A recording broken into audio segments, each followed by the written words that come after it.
Hey everyone, this is Louis7 and I am streaming the Lord of the Rings online. I have a new little message there for the start of the stream that I was just testing out there for basically there's a little time period before I actually start the stream that YouTube usually puts up in the recording, so I will have that there, is the plan. And what I notice is my stream seems to be hardly working from my end. So hopefully that starts working soon.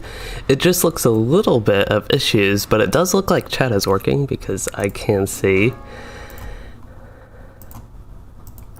Lori Gordon there, so hello Lori. And we are going to be doing skirmishes today. With that little bit of extra setup, I got totally distracted, but we are going to be doing skirmishes today, particularly skirmish raiding, also known as Skraiding for short. And I will start on my Warden and then go on my Rune Keeper, and I think we are going to have to fill it out with pugs. This is a kin event.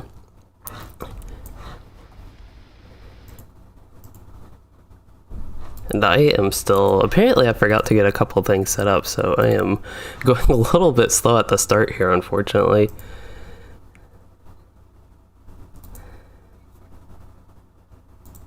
Let's see, it looks like most things are set up here, but sorry for the little bit of delay. I think that is all I needed to do. Just needed to change the CPU priority for LOTRO to make it a little bit smoother with the FPS. So I'm going to be running with my kinship, and I have them on the Discord audio that you all can't hear. You all hear the in-game audio in background. I think we're going to take just a couple minutes and then start with the skirmishes. This character is in a place that she... Oh, I was here for roving threats, that's why this character is way over here. This character is still getting towards Dol Amroth as far as the questing goes. So that's something I can do a little bit in the downtime, just get this character, find her path again with West Gondor. But for a little update at the beginning of the stream, I do want to say that I have been slightly less busy. I've gotten the annual gameplays, as you'll have probably seen. I've gotten those done. I just need to actually publish all of them, which I still plan to do those once every, or a couple times a day. 2 videos a day, basically, in the morning is my current plan. And Laura, you think my outfit looks good. So, yeah, this is actually a new outfit I got, not for this character, but for a different character, but then I saw it looked like it would work really well for a Warden. This is something my kin made, actually, Jimmy, our kin leader. He crafted that for me. It was the Wildermore heavy armor set, it looks like. So the pants aren't a part of it because they're hidden anyway. So yeah, that is what it is. I think it's probably level 80. I think it's actually the 85 set. But yeah, I kind of like it for the Warden. I'm not sure if I'd actually want to dye it. I also would ideally have a shield that matches better, but I kind of like the style of the shield a little bit. It does even match a tiny bit. And I also want to say hello to Elano Deer, who has been very helpful in getting my Discord and all that set up, which I am trying to do a little bit.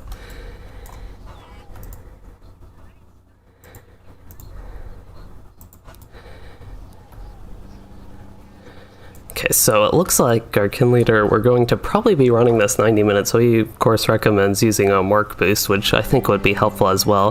The only problem is I do plan to split the time between 2 characters. Hello Chris, you said you appreciate my LOTRO videos. Well, I'm glad you like them. You said we need more LOTRO content. Well, I tried to make more LOTRO content. But one of the things I want to do with the Rune Keeper and Warden, kind of doing both of them, is I'm actually curious the damage difference. So I do have combat analysis up. It's the only plugin I really use, and I don't even use it that frequently.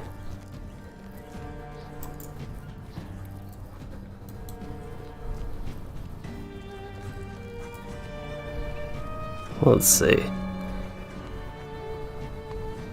This character, I'm kind of just spinning around. This is what I happen to usually do when I'm just waiting for things to actually get started. So I'm going to try to make myself do something other than walk randomly around Dol Amroth, which I actually think I do need to walk around Dol Amroth, just not so randomly. I have quests to do inside the city. I also have book quests somewhere here. I wonder why these are Western Gondor Belfalis and Western Gondor Belfalis. I wonder.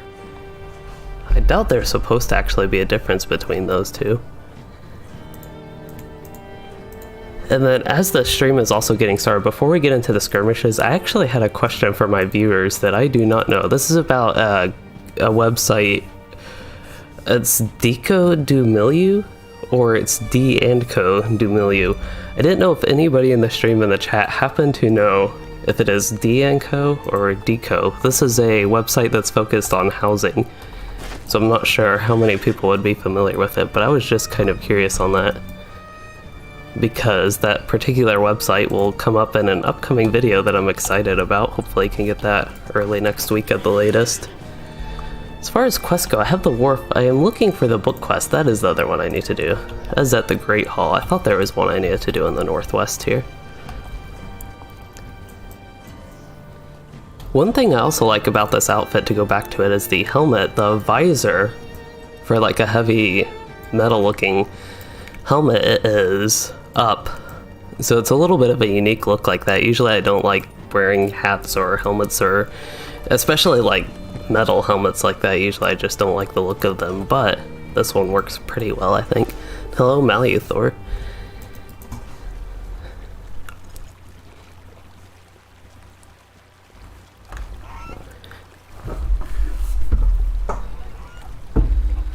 So the quest I have in here is to talk to somebody. There she is. What brings you to Dol Amroth, adventurer? I will take Dorthaneth's. Now I need to go to the library of Dol Amroth. I think these weapons, I think they're supposed to be halberds, but they're pretty neat looking. They look like something, oh, what am I trying to think of? They look like tridents, like something, an aquatic species. Thinking in terms of World of Warcraft, actually. Made me think of Naga weapons. But they're kind of neat. I think there are probably quite a few halberds in the game that actually look like that, though, if I had to guess. Let's see, City of Dol Amroth.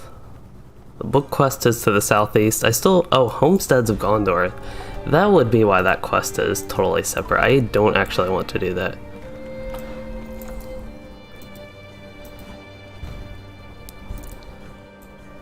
So it looks like we are up to 7 people in the group. We still need 5 more.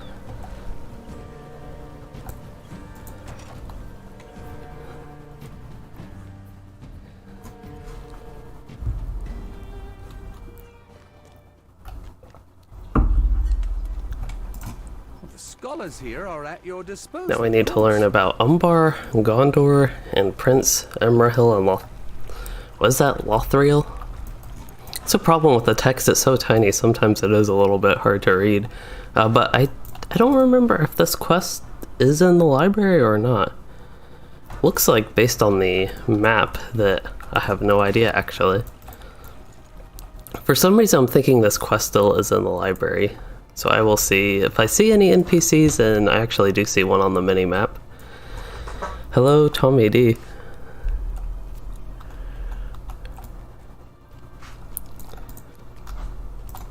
I will tell you what I can about our kingdom. There is much of which I might speak.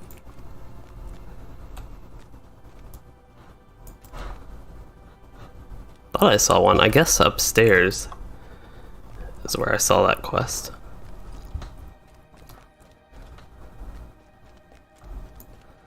This actually looks like a very Gondor type outfit in a way. I know it's technically from Wildermore, but it just seems to match the aesthetics a little bit of this library to me.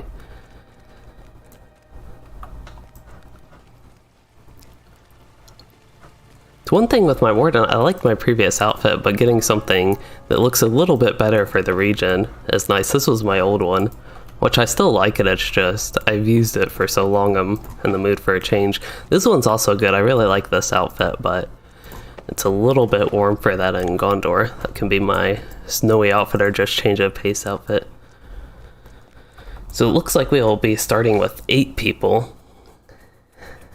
with the skirmishes, and we're doing tier 3 Skraid, so they're a little bit difficult. It's not like the super easy tier 1, but they're still fairly easy. And it looks like the other ring on my map, I'm going super slow with this quest, but the other one's over here.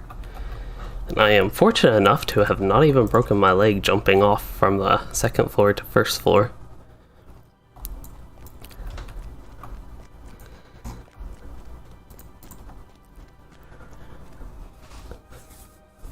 So Elanardir, you said one of the weapons in Dol Amroth looks like a rainsword or partisan. I am actually not familiar with those, just based off the name. I'd have to actually look that up.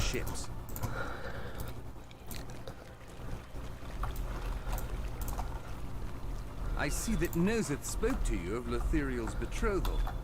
I should have counseled so one of the good things about being a Warden, or I guess a Rune Keeper as well, if I'm going to talk about the class now that we're actually starting the Skirmish, doing ranged I think will be best. The only concern is we only have 8 people, so it could take a little bit of time, I guess, for things to die. I have no idea what my Skirmish soldier is. Gand Mini Elf.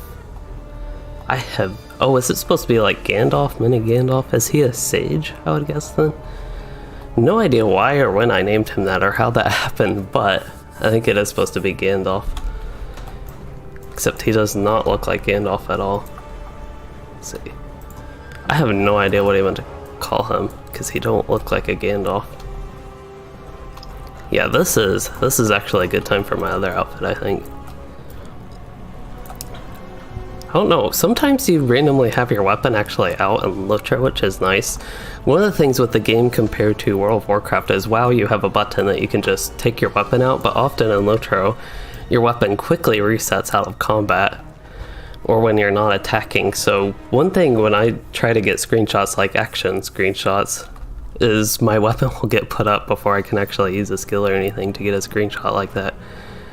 So it's nice to randomly have it out right now.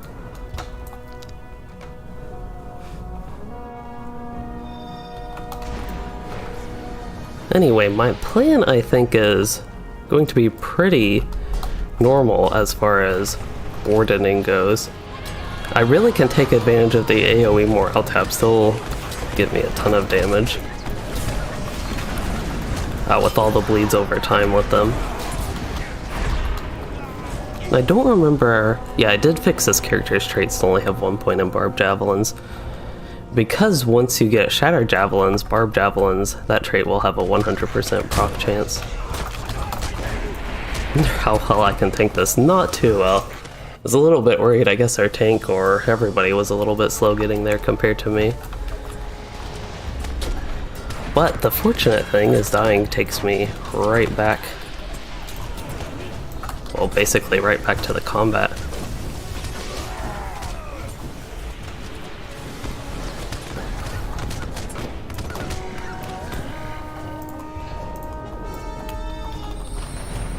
Yeah, I already died.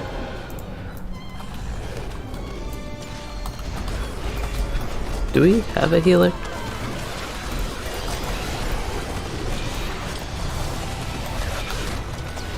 So we have 2 lieutenants. This one doesn't have as much AoE. That's actually what's exciting about playing the Warden. Kind of compared to my Rune Keeper is all the AoE. There are a few more mobs that were just hidden, I guess, behind these lieutenants. But yeah, I keep getting aggro and I'm just dying too quick. I don't know, my DPS is actually insanely higher than I thought it would be. Just looking at the number real quick, I saw it was up to like 40,000 right there. That is crazy. I don't necessarily have numbers on my Rune Keeper. I also didn't see we have another Warden. It looks like they are probably melee. I think that's what most Wardens, especially at this level, play. How do I... That's how I get out of it. Right clicking. But yeah, I think looking at the DPS can definitely be interesting. It's something I don't really focus on too much in LOTRO. But giving you a general idea of what type of damage you're doing, I think it's definitely interesting for that. And I think I keep saying I must face the target. I have no idea who I was targeting there, and it looks like all the mobs got split up. I don't even know who I was hitting with those anymore.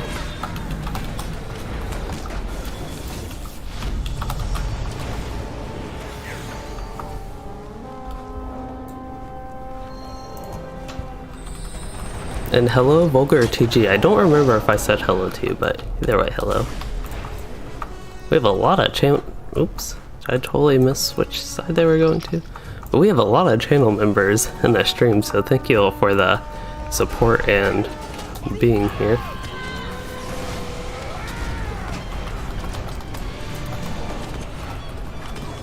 Oh, I totally messed that sequence up. I meant to do ranged exaltation of battle. Getting the burst AoE damage could definitely be fine in shorter fights, but I think these fights are actually lasting long enough that I want all the dots to go for my shattered javelins. I am about to die. I really don't think we have a healer, which maybe would normally be okay, but I'm a squishy DPS that keeps getting aggro. I really should have considered getting the town services. That's something I always forget about, but I'm going to have a pretty tough repair bill and might even in the middle of it.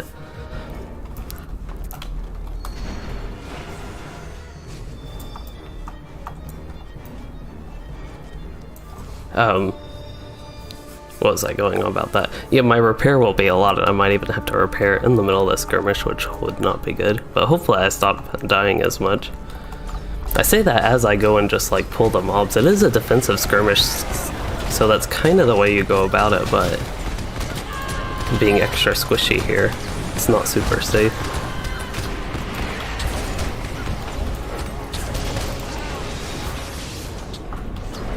Then the rest of this fight, it actually looks like there's only one archer left. I was going to say that would actually be the point of the fight where I just burst with all the morale taps and shattered javelins.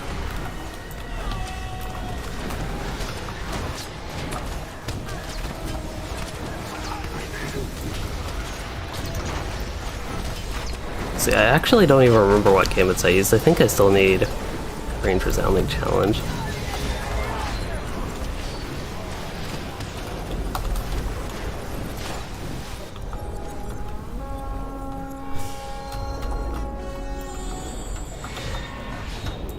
We finally have the western side. Oh no, do we have Priest of Vengeance. This is going to be really bad for me because he gives a mob reflect and I will not be able to survive that. Wow. I'm actually surviving a little better than I thought, but the guy with the little swords there, he has a reflect buff and I got all my dots on him.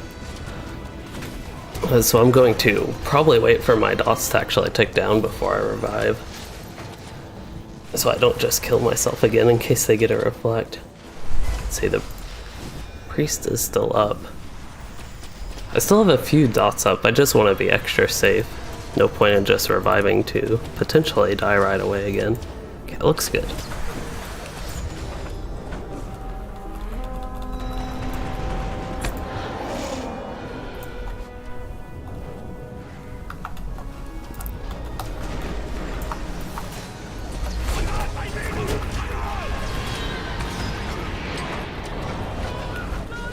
I think large groups grades, especially, did I just say large groups grades? Large group skirmishes, such as grades, are especially fun because I think we talked about this a little bit on my first skirmish stream that was just last week.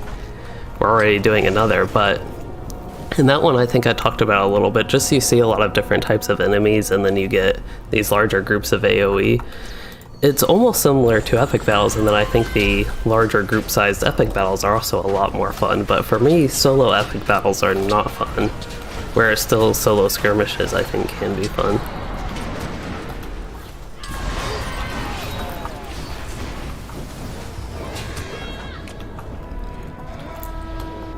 Okay, looks like actually all the enemies are still at this side. The torchbearer, no, he's also here. Okay, this is a time we can actually test my AoE burst damage. Although all the mobs died, so I can't really do that anymore.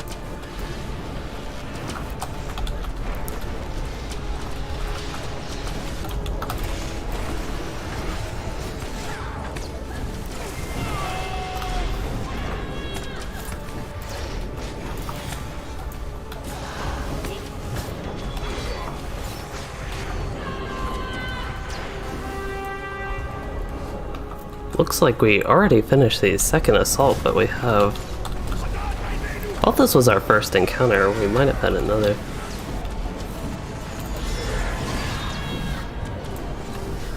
I think you can just revive and you'll be right at the steps.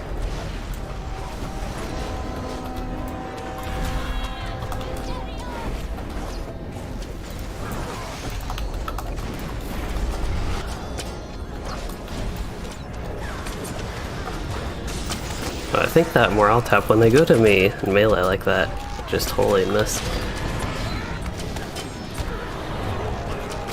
Something took all my power. I didn't see if there was a lieutenant that took my power.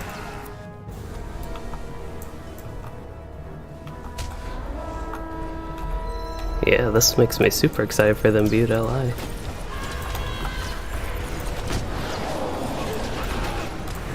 An imbued LI. The tank was just talking about all the aggro I'm getting.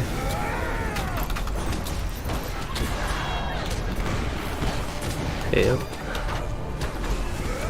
And yeah, getting an imbued LI on this character, that's one reason I want combat analysis up. I haven't actually been paying attention to that. But just to get like a rough estimate of damage before I even imbue my LI, I kind of feel like my Rune Keeper and Warden do similar damage. I'm not doing everything fully optimally right now.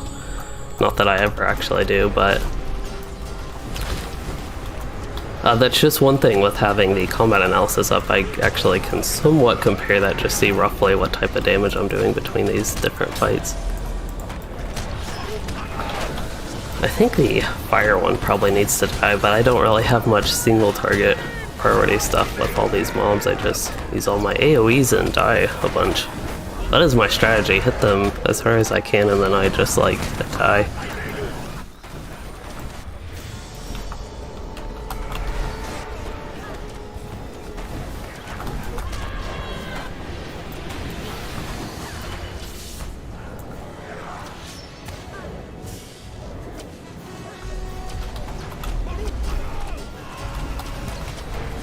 Somebody got a Starlight Crystal from that. Wow, I didn't know you could actually get that from, I guess, just lieutenants.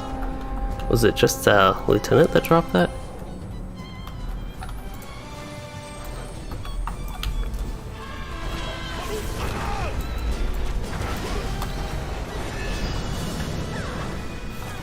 I was about to say this is the example of a fight where I'm not that good, and that was definitely true right there. Yeah, Lori, the good thing about skirmishes, especially a defensive one like this, is dying is forgiving, so it's definitely not much of a problem for me to just like die repeatedly. The only main thing is actually my repair. Not particularly the repair build, that doesn't bother me too much. These guys are probably going to kill me. Can use Sniffer Surrender, but that is bugged. Oh, I just used the same gambit twice. I'll put that up again.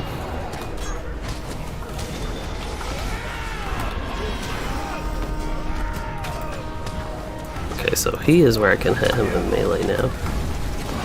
And lag during it. That took forever for that gambit mastery to go off, and it wasn't even one I wanted to go off.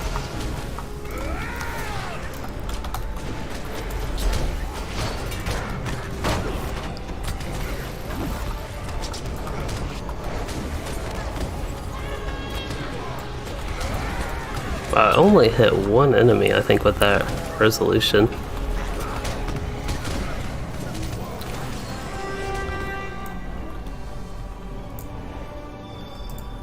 Well, we already finished. This is the fastest defensive skirmish as far as I know.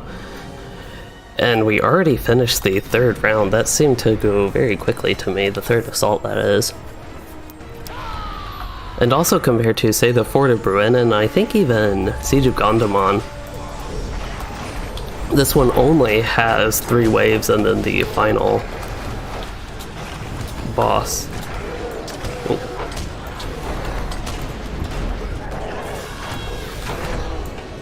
I have so many debuffs on me, they don't look that healthy.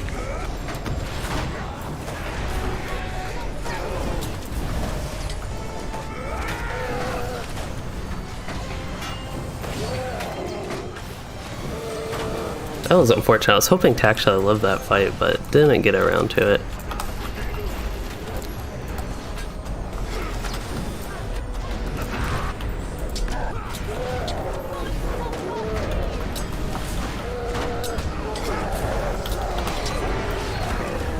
I did not know that he kept summoning orgs throughout the fight. This is actually lasting a little bit longer of a fight than I expected it to. I've messed up my gambits, so many gambit sequences messed up there. I don't know, I guess we still have to kill the orgs.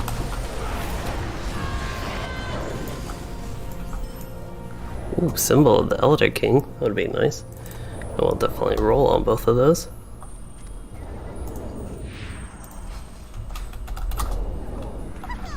Looks like our kin leader got the blemish symbol of the Elder King. Alright, so that was rough in a way, but very smooth and a nice run overall. It was just rough for me because I died multiple times. I will be sure, the very first thing I want to do is I'm going to muster in Galtrav, and then I can take the swift travel to Southbury, and then I will go and do the one thing that I need to do. And I totally forgot we're supposed to loot the actual boss there. I think he has a couple silver and just a little bit of loot you can get from directly looting the boss.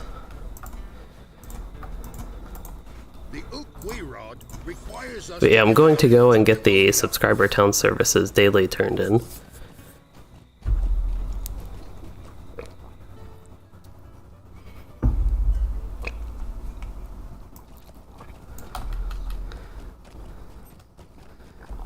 Yeah, that's true. So they were talking about how we don't have a full raid, we only have like 9 people.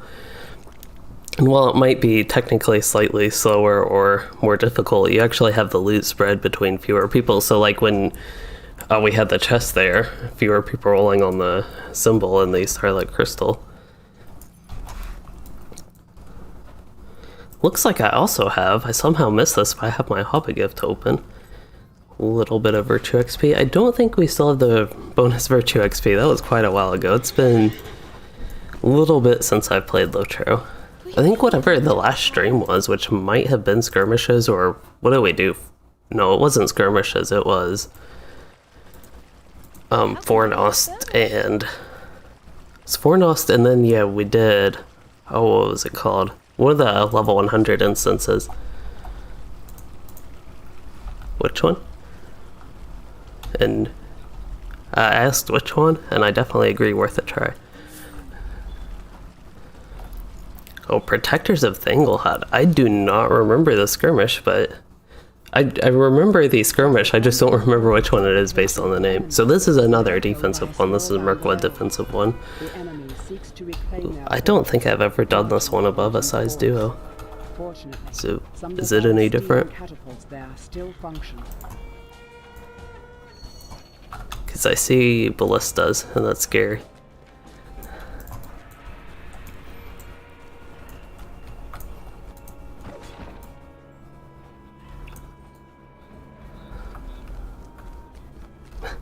So it sounds like somebody ran this on 12 man a long while ago. Prepare to fire the East Ballista, here they come. So this is the West Ballista.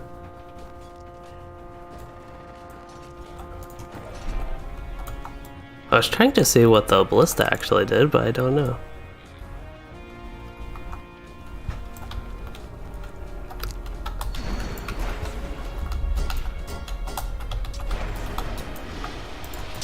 Well, I guess this is another tank. Everybody went to the west instead of the east. This is another chance for me to test my tankiness and my ability to kite. Actually, I have a skill. I don't know how this ends up on shift 0. This one's supposed to be on dash, but I have a skill that can actually slow them. I think it does slow in AoE.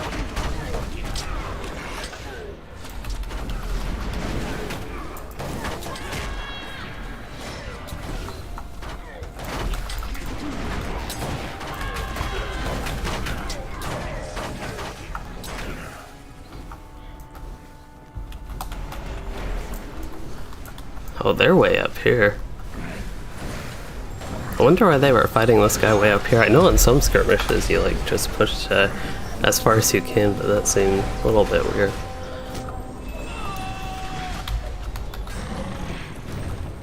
Leadfoot Brute. This is my first time killing one of those on this character. I kind of remember it on my Rune Keeper when we were doing all the skirmishes, but I don't think we did killed, or I have no idea what I was talking about, but what was I going on about that? It was something to do with the mechanics. I don't actually remember him having any mechanics. He seemed like a super easy thing to get. Where did it say? Are they still on the march to the east? So now we're headed to west. This feels like a super slow skirmish, but I actually don't remember running the solo version that it was one. I guess this is the west. Yeah, they really are fighting these guys way down here.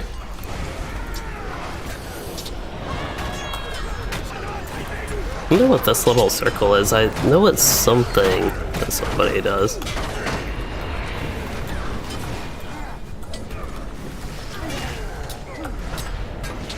Compared to Defense of the Prancing Pony, this is actually a little bit harder to get my AoE. This one might be a skirmish. I'd actually be better off than the red line, I'm not sure.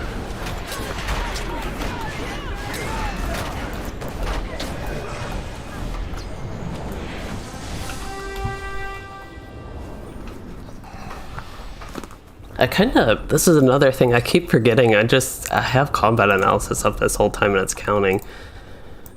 Let's see, there's a Brood Queen fight earlier. Looks like, wow, that one I was up to 20k damage, DPS. But it would help if I actually pay attention to it, just so I have some rough numbers for when. East Ballista. I kind of see how the skirmish works a little bit better. We're just kind of running out in the front. And we are encountering them. There are a ton of enemies this time. This should be, this should actually be really good for my yellow line here.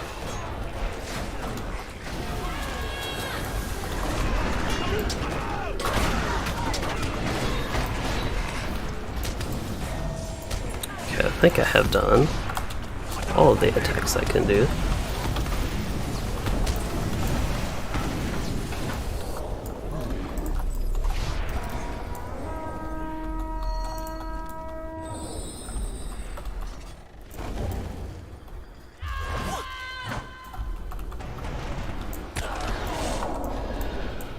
Yeah, I don't know how long the skirmish takes overall again, but it's got an interesting sort of flow to it so far, I think. I don't know if they always alternate west to east or if it is somewhat random.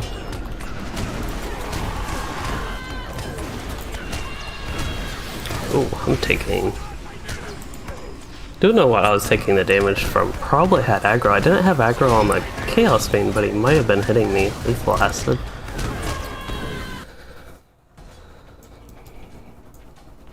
Well, that's only one death so far. I think that's already on a better pace. Oh, where are you on the second assault? When did that happen?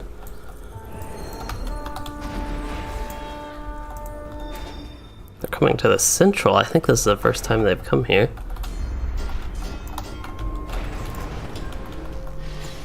So we gotta drag them to the little circles for the ballista, I know.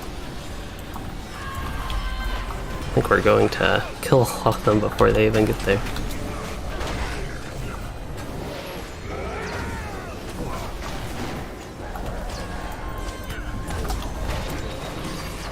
I wonder how much damage the ballista does, because I know our characters do so much damage compared to, especially when the skirmish came out. This is a Mirkwood skirmish, which was when the skirmish system came out, but I'm really curious how much damage the ballistas actually do, if it's worth all the effort to drag them in there. We're already on the third assault. That's the part that's crazy to me, is how quickly the assaults are advancing. Do y'all know how many assaults there are?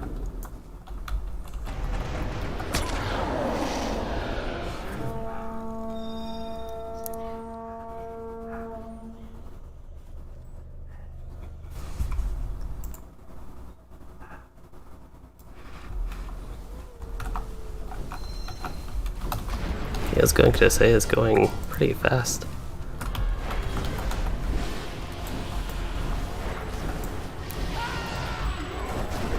So it sounds like our kin leader said it might be 5 assaults with this one. I think he said even all the defensive ones were 5 waves, or 5 assaults when skirmishes originally launched, which is a lot, especially for something like Siege of Gondomon. That one's already super slow.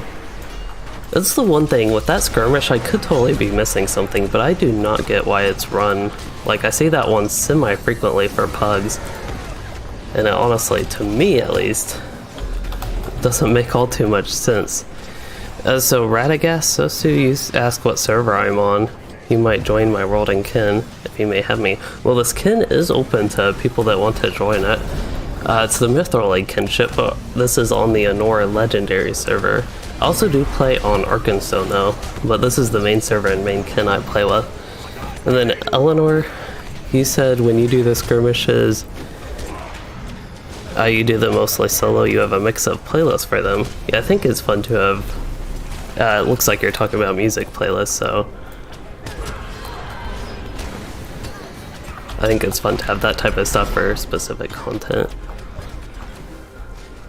There's a Pale Trapper here. I stopped paying a little bit they were coming. It looks like they're going to the west.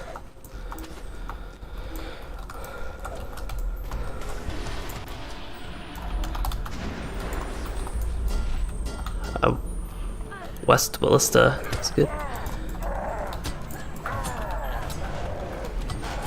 They're in it.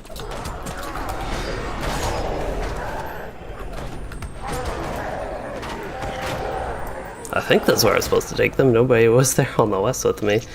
And yeah, Radagast, that's the thing with the North server. You do have to be a VIP to play there. Otherwise, if you can play on the server and want to play on the server, the kin is open, as I said. I actually just had somebody, I am not familiar with who it was. He kind of reminded me, I think somebody a few days ago joined. And they said they joined from my YouTube channel, or at least that they watch my videos. But kind of totally reminded me, I meant to check on who they were. I don't see them on, I don't really remember the name or who it was. Actually, I don't even know what level they were. I don't know why I'd have to scroll through 19 pages just to try to find a name I don't recognize. So it looks like the third assault has been defeated. The third assault seemed a little bit longer, but I actually don't know because I wasn't paying that much attention. Here's the encounter, and it looks like they're coming to the west.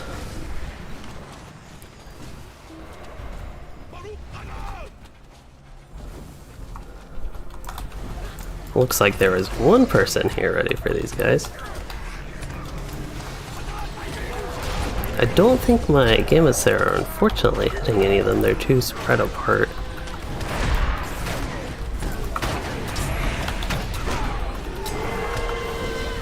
Now they're getting hit a little bit more.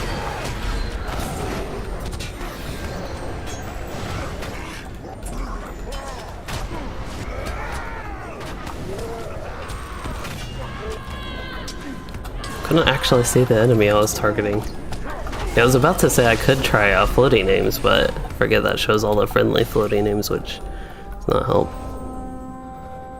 And yeah, Radagast, I think it is very fun to do instances with this group.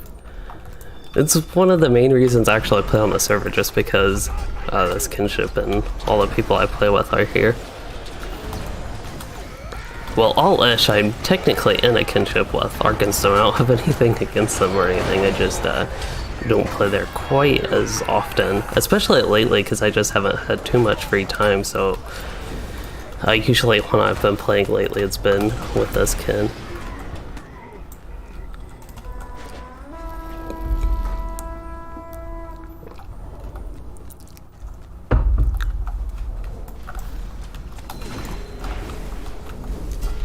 Oh, it looks like my resounding challenge only hit the one big troll.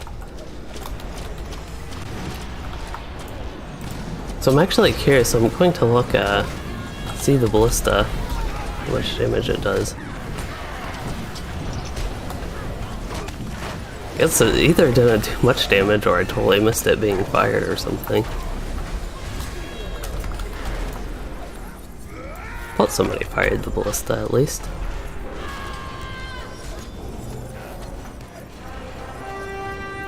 So Vulgar, you said you would be keen to join the kin on Anora at some point. You have a Warden and Rune Keeper leveling there. And you plan on leveling on Arkenstone too, maybe using the level skip to continue past the Anora content. Yeah, that's actually one good thing of the server is you could do the Valor, the 120 Valor, and skip basically what's on the server. There's a little bit extra that will be coming up on the server too that will go there. Looks like there is a 5th assault, so wow. Looks like the east one, the other east.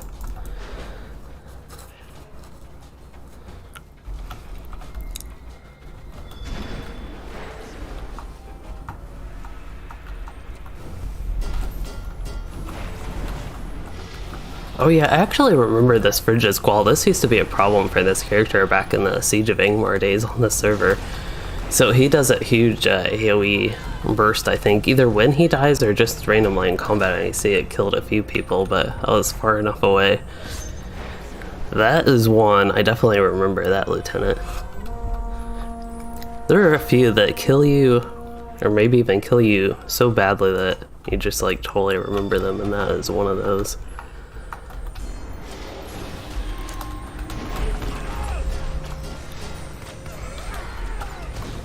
Deathmonger doesn't seem to do too much solo, but I feel like he's the type of thing, he's a Defiler type. So I feel like he's the type of thing that would do a lot of damage and a lot of annoying stuff, but I don't know. He actually, I think he raises the dead, that's his big thing, it can interrupt him. I have aggro on him, I'm going to have to run him away.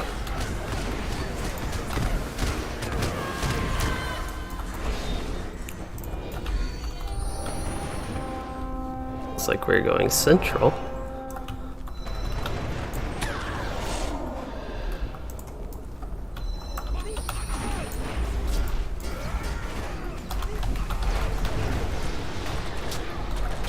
Oh, it looks like the Defender of the Vial. I don't know if this is a like raid or tier 3 thing, but he makes his allies completely immune.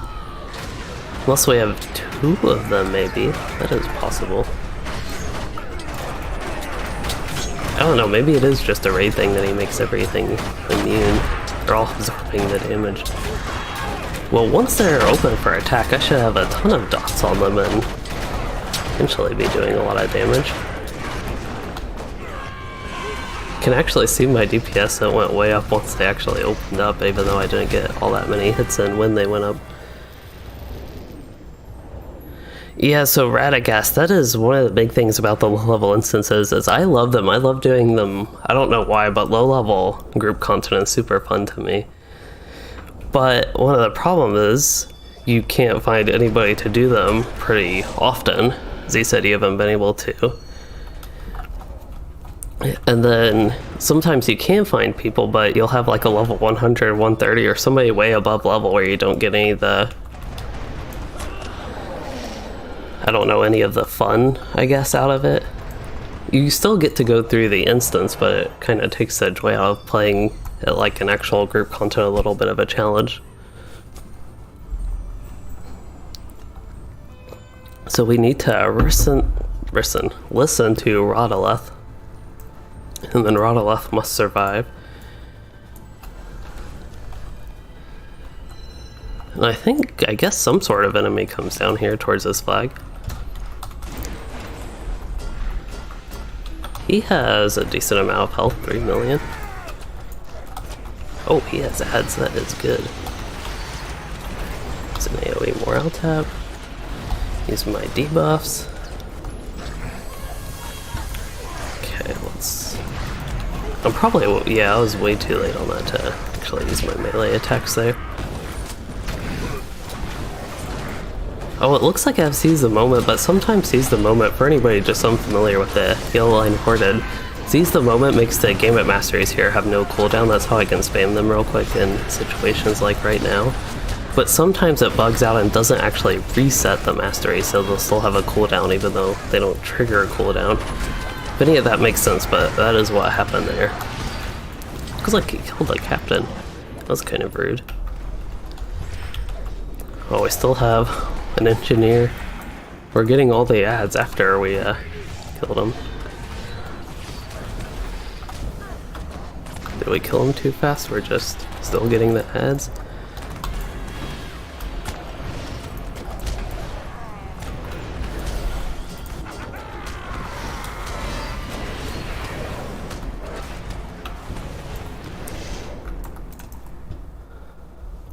Looks like we are good. That is victory.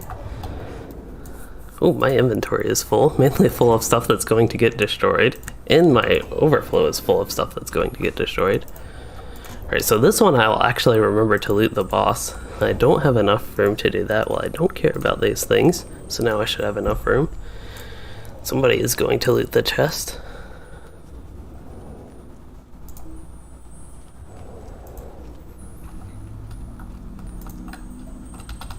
Didn't that happen last time? Once? So there's something with the chest. I don't know. I might have to read up on this, or if anybody in the chat knows. Running 2 Skraids in a row. Yeah, I was just curious if it is like a daily thing. It doesn't show on like the raid or raid locks, though. The chest locks. But yeah, for the one it just says Protectors of Thinglehead raid that we have to do it to loot the chest, but none of us got that quest to actually loot it. I was planning on switching characters at some point. Should I go ahead and do that? Okay, I didn't know that way potentially, if y'all can't loot the chest, being on a new one might let me.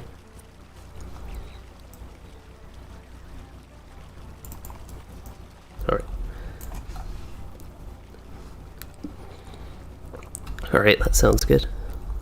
So it sounds like, yeah, Ellen, I definitely need to clean that bag.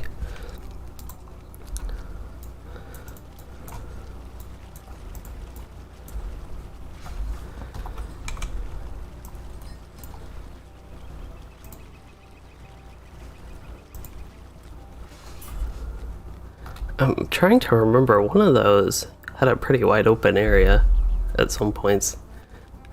Thinking it is, oh, I have no idea, breaching maybe? Or salt. Oh, that one's fun as well.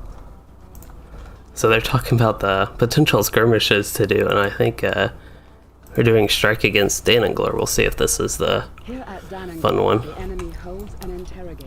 I actually like all the Mirkwood skirmishes. I just don't... I kind of remember one being particularly fun. And I'm thinking it is this one, just based off the initial looks.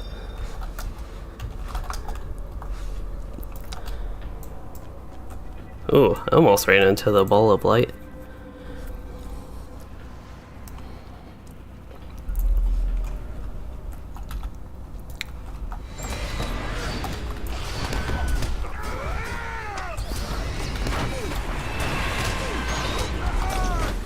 Yeah, you know, I thought either Jimmy looks really weird or that's another dwarf.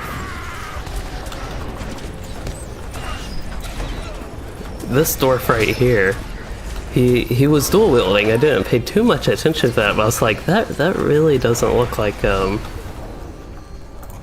really doesn't look like Jimmy. But he ran in like the tank.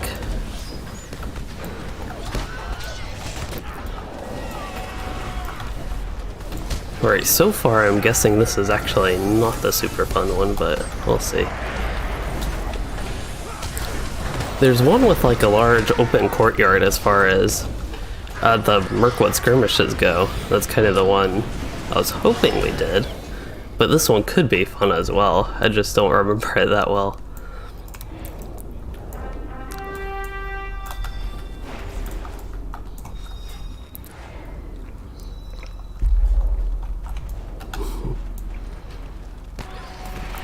Counterattacks. I wonder where that comes from. Oh, it actually comes from the back. Some of the skirmishes, especially a lot of the early and low level ones, it's like right where you need to go. I think we have a defender of whatever thingy. Defender of the vial. There's a defender. Wow. We have so many Whirlpool doing so many different inductions and they're all immune to damage. Alright, so for when the defender gets activated, I have a couple high burst... Well, I was going to say I have a couple high burst options, but Not quite yet.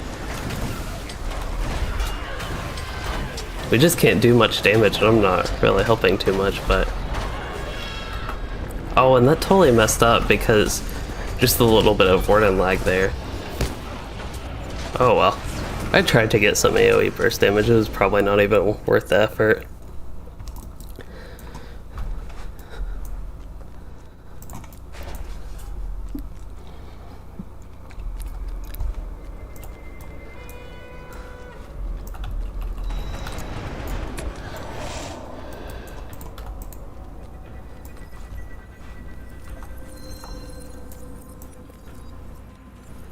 So this one, it looks like we can do any of the three. This is the open area. Hey, should I go round up all the mobs?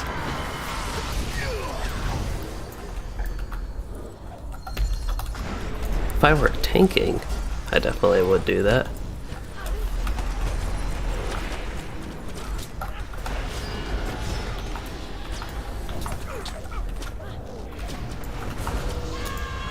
Somebody interrupted him and then he did another induction. I was going to try to interrupt him, but it took me so long to attack him. But for people in the stream maybe unfamiliar with my tanking strategy, on my Warning, when we did our Moria group, I would always try to pull as much as we could handle. I didn't try to get people killed, but just for fun AoE.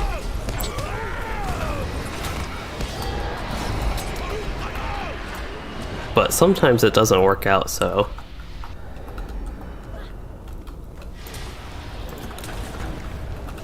Oops. Apparently, we were not supposed to pull this group. They were going to get that flag. I was a little bit too ready for the combat there. I only have one bleed on these enemies. I don't know. It could be a situation of them being spread out and all that. I think some of them might have had a reflect or something. They might not have, but it looked like it could have been a reflect. We'll see if I start taking damage. Probably was. I could actually look at the combat log. Yeah, reflect. I think the fire ones do some sort of reflect.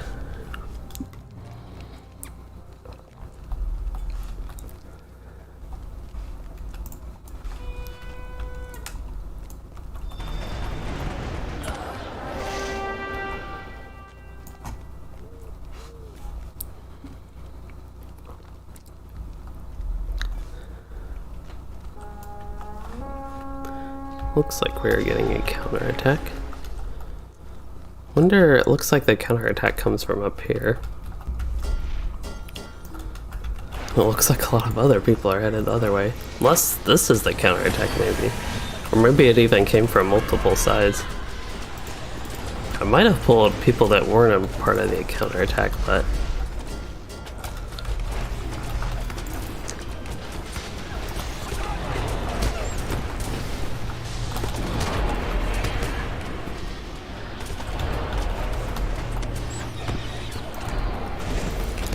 taking a lot of damage, but somehow surviving. I'm actually surprised I, at least so far, haven't died this fight.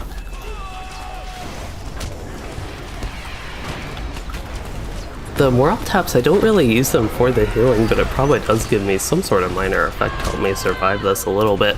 I mainly use the morale taps for the shattered javelins, get the bleed on the enemy.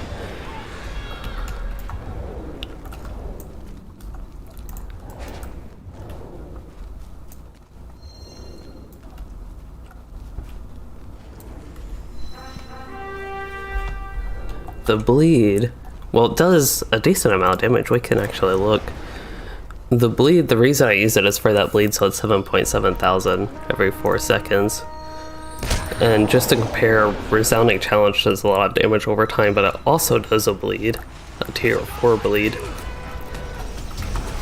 Looks like we're getting the Foul Defenders. I just talked about them reflecting.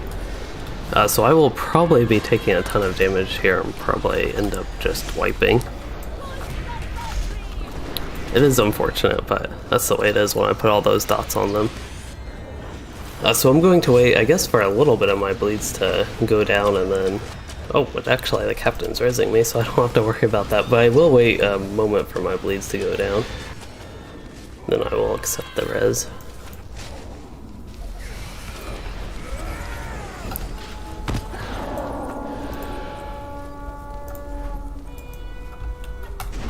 it looks like we are good to continue here, except there will be more flames. Question is,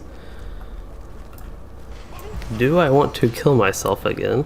100% chance, 5% chance. Wait, on any damage reflect 100% of fire damage, okay. Okay, so I say it is worth it.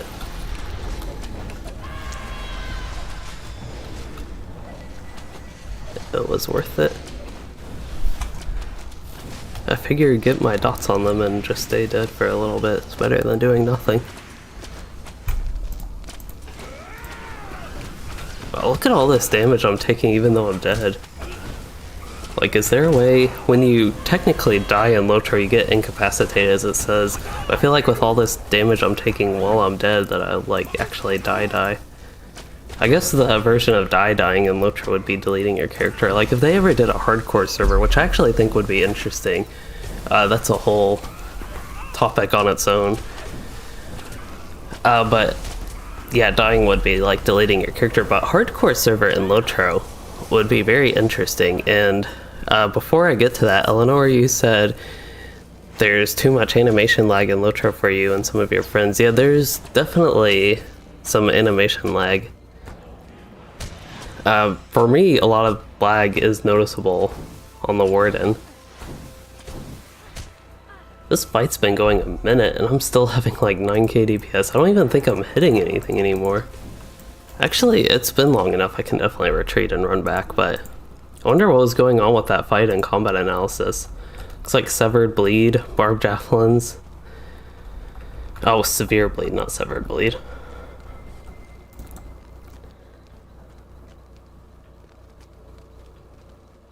Yeah, the being incapacitated in LOTRO, I think it is a lore-friendly way of retreating from battle. It even says when you die, like, you have the retreat now button.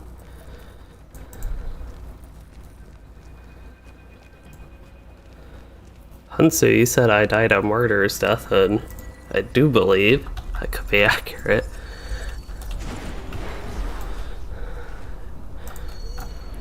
See, so yeah, that one was a little bit slow because of the fire, but I have no idea how I still did so much damage. Not that strong Southern Captain. Is the fight still going on? 20 total. I actually don't know where that fight went. Does it go to the bottom? Ah, it does go to the bottom. So yeah, somehow that fight I still did, at least the last minute of it, I somehow still did 8,300 DPS. I guess they're reviving all the people that died.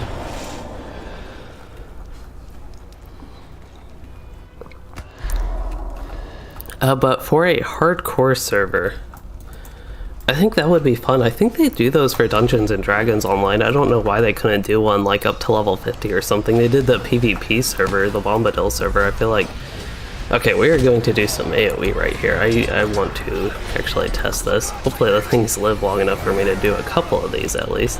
I just need one more. That'll be my test, okay.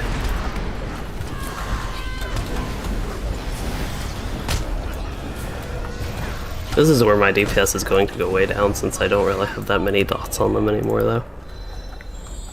But yeah, that was a test. All the damage I did there was basically Shatter Javelins. Resounding Challenge, that actually still did a decent amount.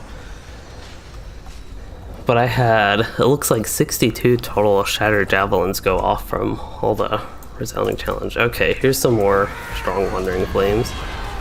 We're going to do the whole suicide thing.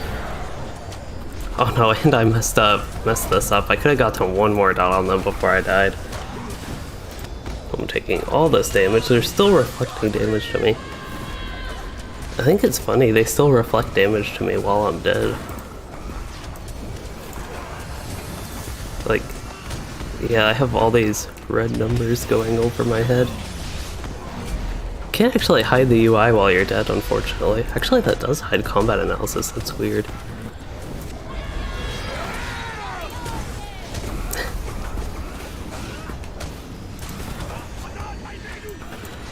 Looks like all my dots have gone off, so I can retreat now.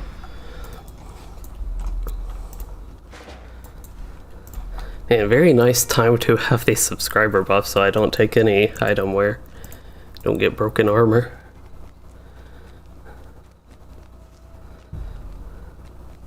Yeah, LOTRO hardcore, it might actually be, if your characters die, it might actually let all these evil people come to power. Morgoth.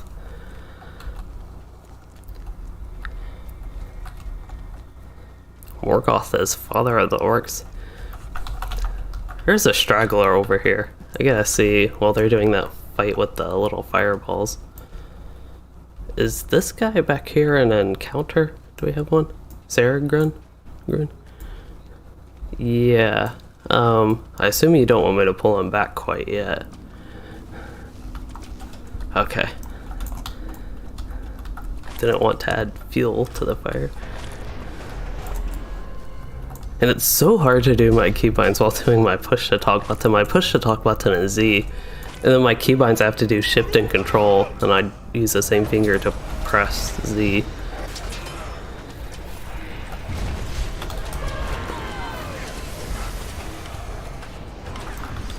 Looks like we also got these mobs, and oh, there's a fire. I think I actually somehow missed him. Oh no, he got hit. This is going to hurt. Yep. 2 encounters and a flame. So I'll just wait for the dots to go off, and then I'll revive. Looks like the other Warden's somehow surviving. I see they have a few dots on. Oh, they just went down too. I saw they had at least range resounding challenge. I haven't seen too many dots overall from the other Warden, but I haven't been paying all that much attention. But it looks safe to get up now. They have a nice back item for the Warden. It's very thematic. That's actually one thing I've never gotten that on my Warden. I might have way back in the day, but I want to take a screenshot because I want the Warden's pack. That would probably work well with an outfit like this.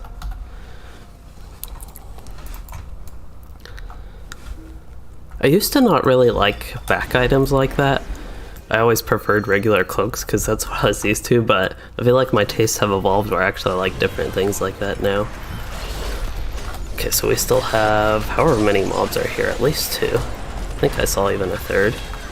Yeah, it looks like there are 3 mobs here. And I want to, yeah, get this. I feel like all my damage in the yellow line is based off Seize the Moment. That's one of the things about it. It's like a super RNG spec. So if you get like Seize the Moment procs, your damage goes way up. And I think it's true also for people that do like spear sweeping and raids with the Rumor Chant raid set.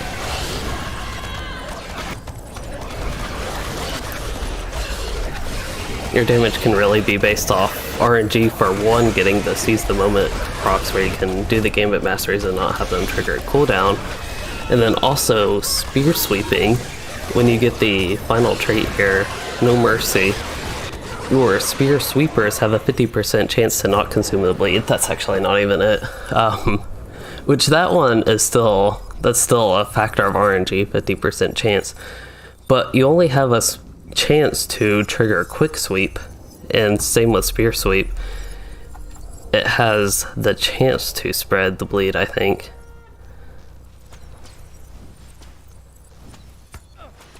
Yeah, and chance to, so it always does the, I have to remind myself how this works. It always does the burst AoE damage, but then triggering the bleed, which does a lot of damage. The bleed's really strong. I think it's some of the strongest bleeds, or even it are the strongest bleeds that the Wardens have access to, are the spear sweeping bleeds, but it's all RNG. If you actually get that chance for it to trigger, it's a huge difference. So I have no idea what's going on with this mob. I'm not even using good skills, but they died anyway. So Vulgar, you said you just equipped that pack on your Warden yesterday, so I will look into that. I'll try to remember to get that. I think it could work well, at least with this outfit. The current outfit I'm wearing, I don't know, I feel like this outfit, I need to save it. Not get tired of it. I really like this one as well. I don't really know if Mirkwood's really cold weather.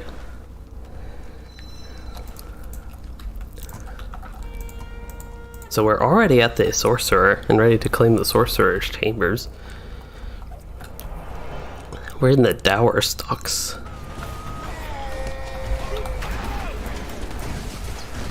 So we have the balls of fire. Does anybody have a combat res up? Okay, I'm going to hit them. We gotta try to get at least 3 dots on them. Actually, they don't have their reflect buff. They don't have... Sorry. Oh, there we go. I actually don't know what killed me. That was weird. The staunch? Something weird happened there. It says defeated all these people.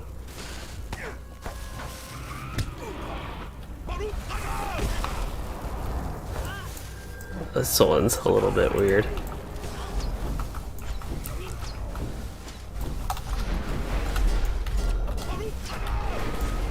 But I still don't know what killed me. Oh yeah, it said it just defeated. Staunch Lost Light? Was it this one?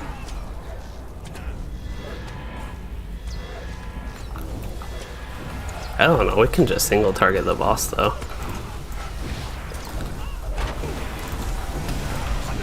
I kind of actually remember something like this. I think the skirmish I at least did multiple, but I will avoid AoE. Oh yeah, there's that 52k hit again. Assume that's what killed me earlier. It was just shadowy explosion.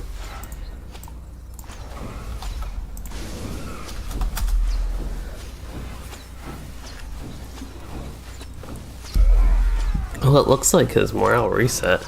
Wow. This is actually a little bit more in-depth / interesting fight than I expected here.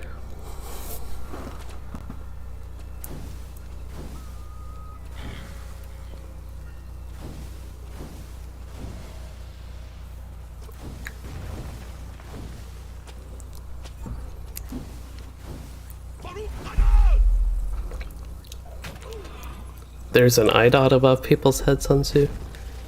Alright, I will let them know. So apparently there's an eye dot that I think does something bad.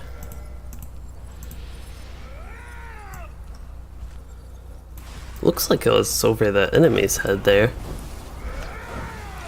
So Canwick, you have a nice profile picture, and you said you can pick that pack up in Bree. I'm actually curious. There's somebody on my Discord server and on Twitter, I think. I think it's Canjal. It's a similar name. Canwick. Oh no, there is actually somebody, Canwick. There's somebody else on my Discord server that had the Warden icon for their profile picture, but I don't see it real quick just looking. It could have been you. Anyway, you said you can pick that pack up in Bree. You don't remember if it's outfitter or which vendor.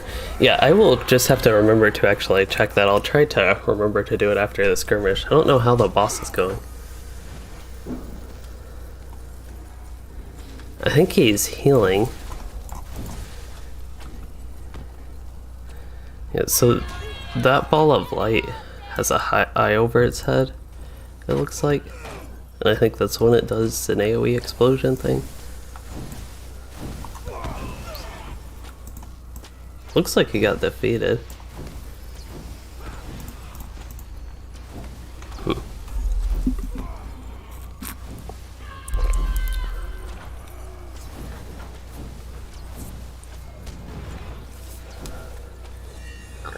I feel like I should just go ahead and retreat.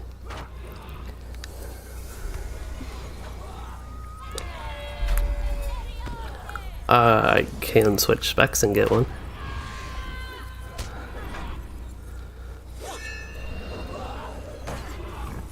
Oh, so Kenwick, your Discord picture, which I guess I have time to actually look at that. I'm just sitting here dead. Looks like I'll go ahead and retreat. Let's see. What did you said it was something, your Warden shield glowing or something. Your shield glowing after the Shelob fight, okay. Can see it a little bit. It's a little bit dark from here, but that's pretty neat. still a Warden, so it still counts. And Malleithor, you said the pack is from the outfitted vendor, so I'll have to... I'm pretty sure I know where that vendor is. Hopefully I actually remember. I feel like after all this talking about it, I will remember, but remember to pick it up, that is.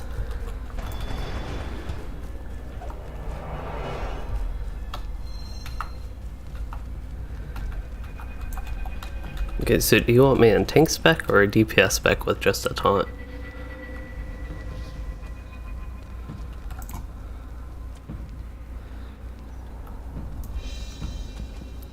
Okay.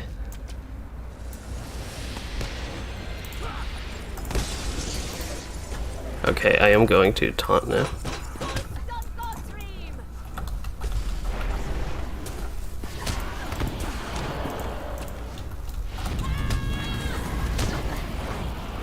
And they killed me.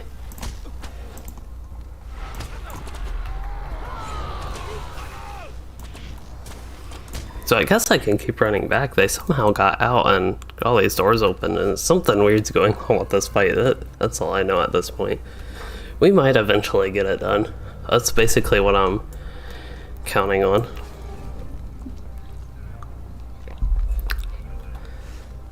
Somebody has a name that doesn't even start with a capital letter. I wonder if you can name your skirmish soldiers without a capital letter.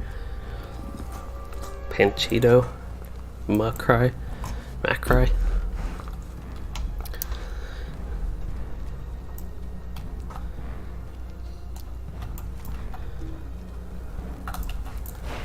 Okay, I wonder if it's just these things are doing so much damage to me. Yeah, something did 21k to me there. It was just a devastating hit with a mighty melee attack. I really am squishy and tank.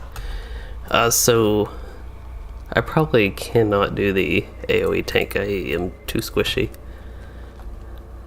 Problems with Warden tanking. They're super squishy, and I'm one level lower, which does contribute, but taking 20k devastate from just a melee attack, a plain melee attack, one that can actually be affected by, I think, physical mitigation there. Unless it was tactical. Yeah, it was fire damage, so it's still tactical, but wow.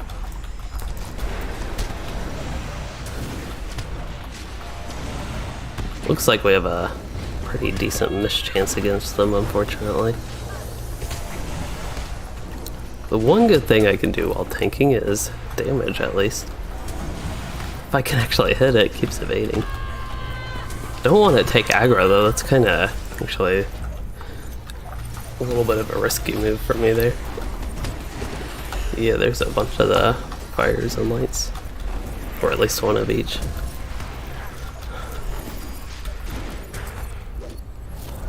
Well, my interrupt is on shift 5 in the tank spec. That is not good. I will probably want to move that. I like my slow being on dash, but I feel like for the tank spec I gotta set this up differently. I just totally got kapooted. Yeah, east of the town hall, that is exactly where I was thinking Malleithor. Okay, so I'm going to switch back to, I'll switch to Redline, because with this one I at least do have my AoE taunt if I can. I don't know how that would work if I'm trying to taunt, say, the boss, but...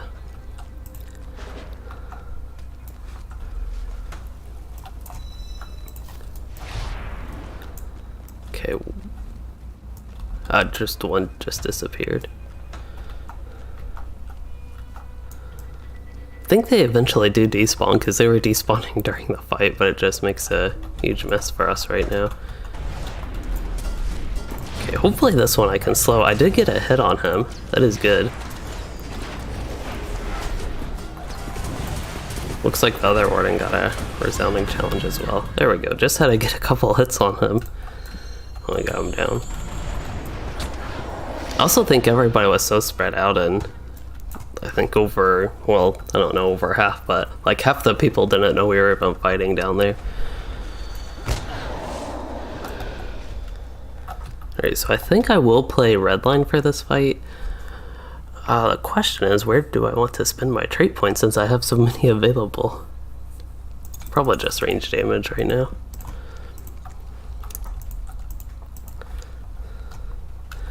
So is the focus going to be on just the boss here?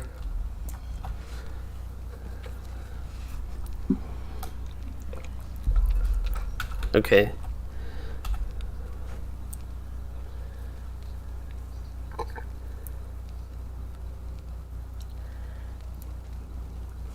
Okay. So I'm good in DPS. And then I think probably should watch out for the eyes. And then I guess we need to watch out for the eyes at least.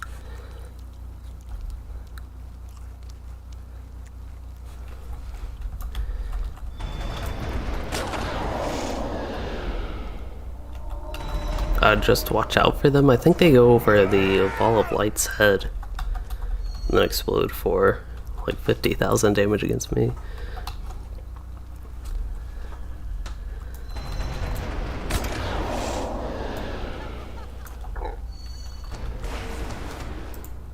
We're just letting him totally kick that elf this whole time.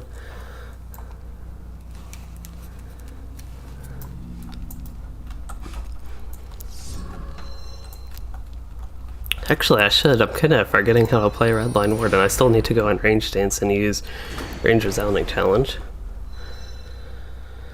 So, Lori, you asked what is my most enjoyable to least enjoyable class. So, most enjoyable, which I totally just messed up with, is the Warden. Second most is probably Rune Keeper. And then third, fourth, fifth are probably depending on my mood. And I'm totally weird with the game as I use right now. I really need to avoid doing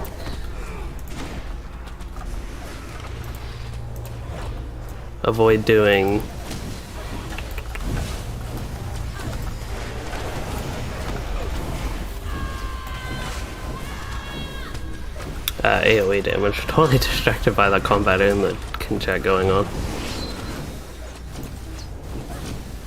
Okay, so I need to reset what I was doing and, as I mentioned, focus on actually doing single target damage. When nothing else is around, I should be free to do AoE.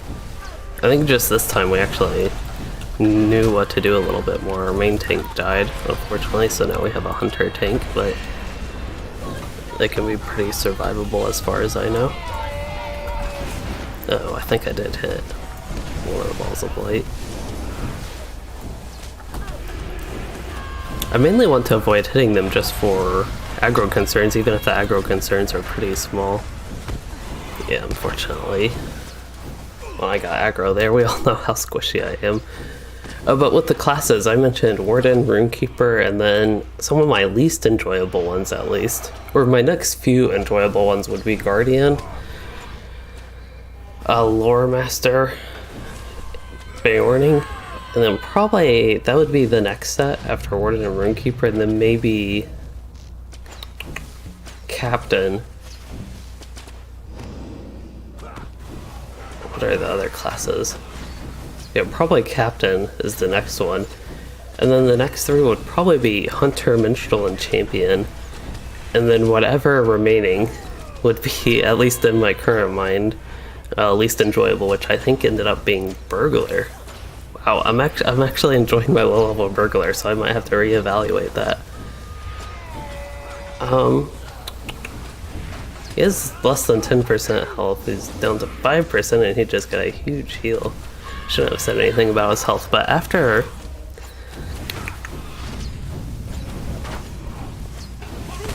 yeah, staying out of red stuff is definitely a good idea, Lori. I'm trying to think. Burglar. I don't know why it's so hard for me to think about what I enjoy or don't enjoy. Right now I'd rate Burglar above Hunter. That much I do know. I don't know above like Minstrel or Champion. So Dunar, let's see, I can't quite read that name. Dunarkarn? You asked why I don't go down the bleed damage route from Onslaught in the red line. So mainly, one, because of my trait points, and two, because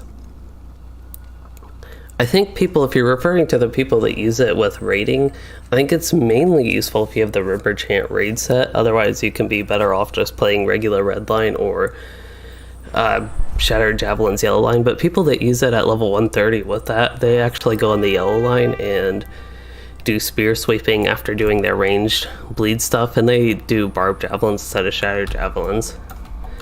But one reason I don't do that is because I don't have that set bonus, which is a level 130 raid, and then also because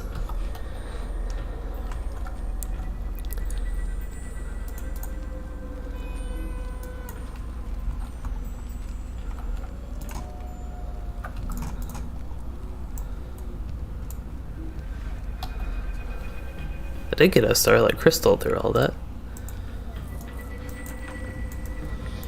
So, yeah, I had the quest at some point earlier in this, but I don't know what happened to it. I guess when we won, it completed, it looks like. They were talking about the chest, we have to have the quest, but when we complete the raid, it says you must have quest. And then it says you must have completed,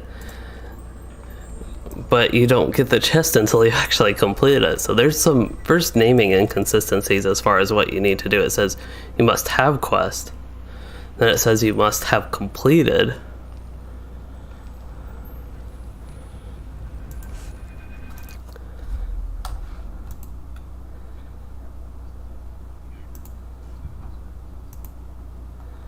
So I was just going to say, when we did the Fence of the Prancing Pony, I still only had one quest. And it wasn't called, like, Dash Raid or anything. So fortunate thing about streaming, I can actually look back to see what quests we had while we're figuring this out.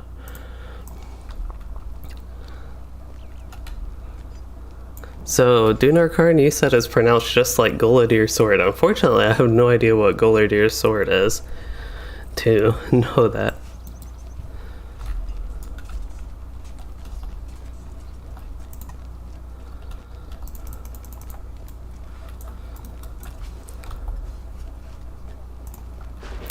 I would be up for that. And as I mentioned, I'll switch to my Rune Keeper so we can test the chest out on that at least.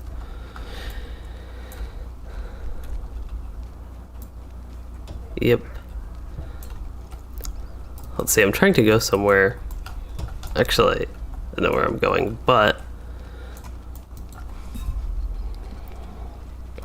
I'm going to go to that little outfitter place, and I believe it's the shop right here is where I need to go. Weapon and armor shop.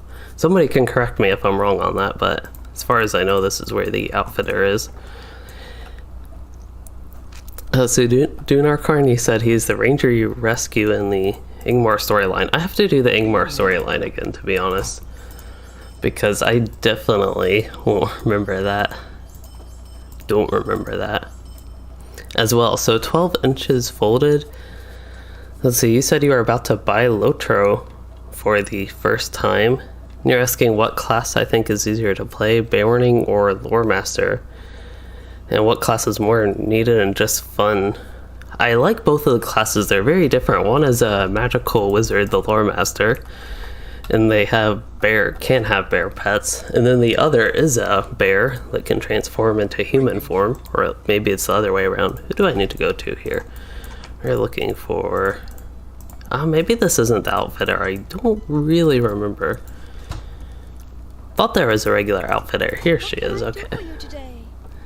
I am looking for a Warden's pack. How may I help you today?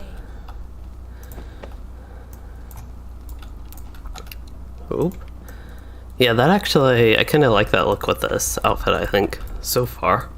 Wonder if you can dye the Warden's pack. That would be pretty neat. I feel like a black dye might match this outfit, or a white dye. Let's see what that would actually look like dyed.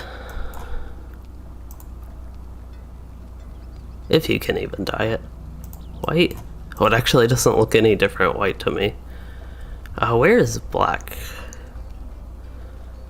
There it is. Yeah, black. I really like the look of black with this outfit. Alright, I need to find a black dye, which I might have in my shared storage or my vault, if I can find my subscriber town services. But as far as Baroning versus Lore Master, that's really a tough one because, as I mentioned, they're just such different classes. I personally like the Beorning. They are mainly needed for their heals. Their heals are strong because they have raid-wide heals, and they have some valuable debuffs and even a tiny bit of chip damage to go with their healing. Don't see any dies in the storage. Lore Master is also good for the support line. If you're looking to play a DPS Lore Master, they're not quite as good for that. I already did the vault. Let's do share storage this time. And then also with the Beorning, both of those classes aren't really too viable as far as DPS goes, unfortunately. Do not have black dice, so we need to search the auction house real quick.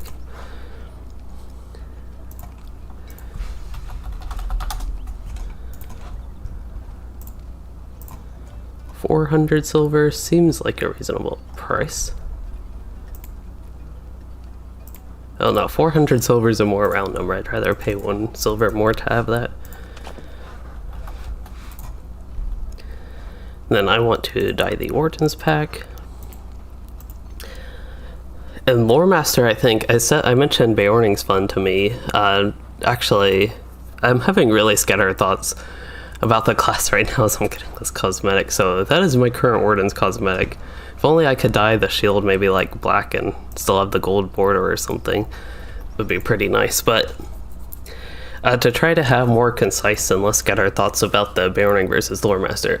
So with Beorning, I personally enjoy tanking on them most. I do enjoy a little bit of healing, but I think as far as their DPS spec goes, it has a ton of issues that should be addressed but haven't been. And they attempted to address some issues with DPS Beorning and just made it worse somehow with a little revamp a couple of years ago. And if anybody is wondering, I am lagging right now. I don't know if y'all can see the little spinning cursor, but somehow logging out caused all those issues with LOTRO. And then the Lore Master, I really enjoy the red line, the DPS on them, but one annoying thing about the Lore Master, a downside, is the pets don't scale after level 105, so the pets become really weak at very high level. They also become relatively weaker as you level up anyway compared to the damage you do. So the blue line, while it's strong, low levels and for early leveling, gets pretty weak, even though it can be fun, I think.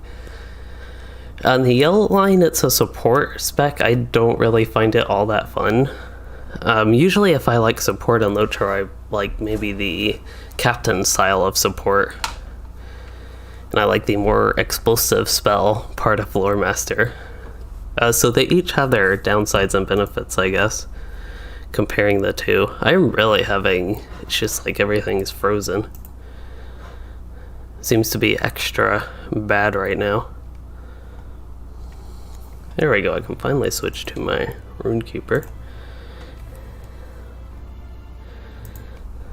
I feel like my Rune Keeper, I like his outfits, but compared to the exciting ones I've gotten on, just like my Warden, for example, or even my Guardian has the same new outfit essentially.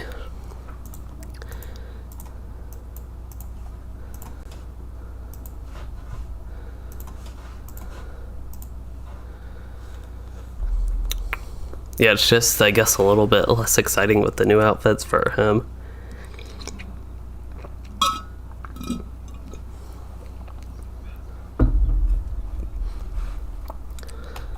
Yeah, I think not as good as the raid, but probably still mercs and medallions at the least.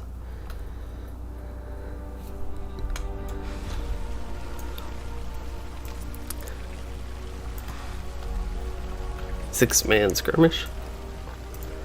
I was going to say, if people were up for it, we could try like Dome of Stars.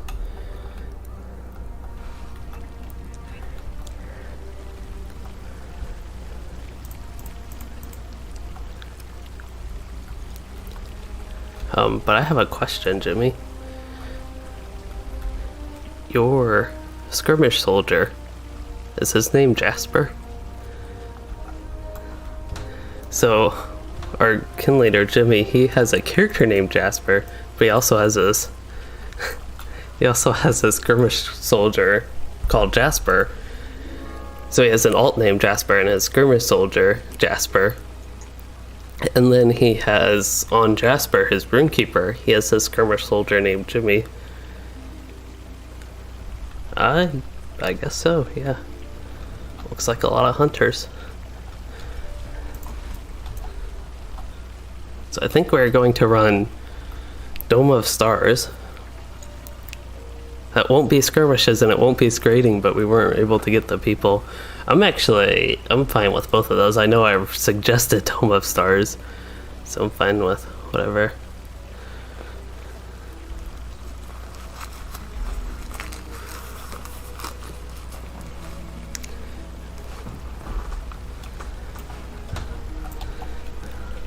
But that's the exciting thing about streams, is we can have change of plans. And I think I will be healing. I like this outfit. Only thing is the hat does bother me over time. I could take the hat off, but I feel like the outfit is a lot worse without the hat, so it's a little bit weird.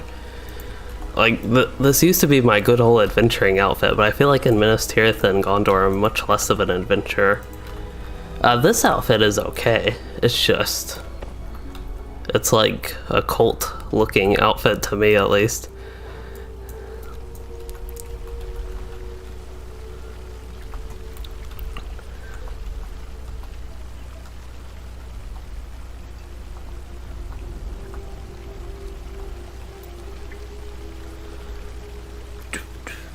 I don't really.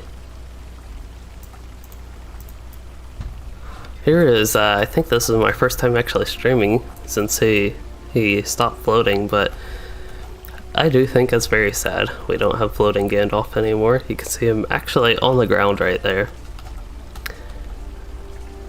I am fine with either. Doesn't really matter. They're asking if I want to heal or DPS, but one thing I thought, my understanding was Gandalf was taller than most people. I thought he was actually taller than elves even. So it's a little bit weird that I'm taller than him, but maybe that's normal and I just don't actually know Gandalf enough.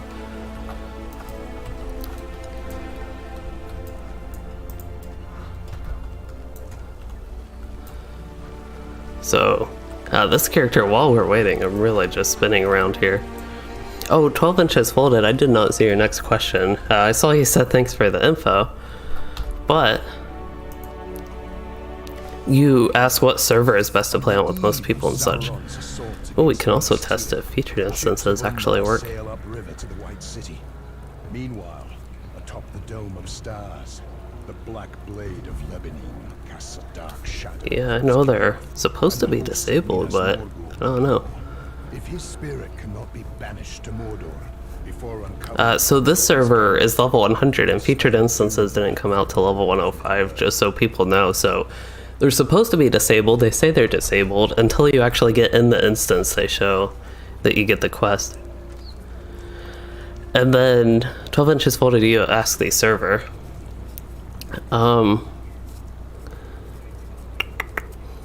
I would recommend Arkenstone just because that's one of the servers I play on. It is one of the more populated servers. It's very much so, I think, populated for in-game activities if you're looking to run instances and raids, and for what's the other thing? PvMP. That's the other thing that people do at high level. So those two activities are pretty big on Arkenstone if you're interested in that. Some other servers, or at least if you're interested maybe in role-playing, I know Landreval is pretty good. I think I am supposed to be healing here, so I should probably get in heal spec. It'll be a little bit helpful. We're running tier 1, which, as far as I know, is fairly easy. I could probably almost heal tier 1 in DPS spec. If it's super easy with these fights, I could try that. But I'm not sure. That probably won't work out too well if we're taking some AoE damage. So I am healing, right? Okay, Glor's not shooting healing bolts at us.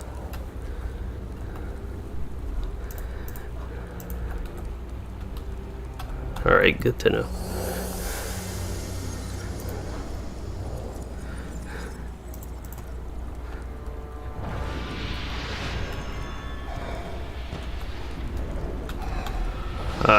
No, I'm definitely not sure on that.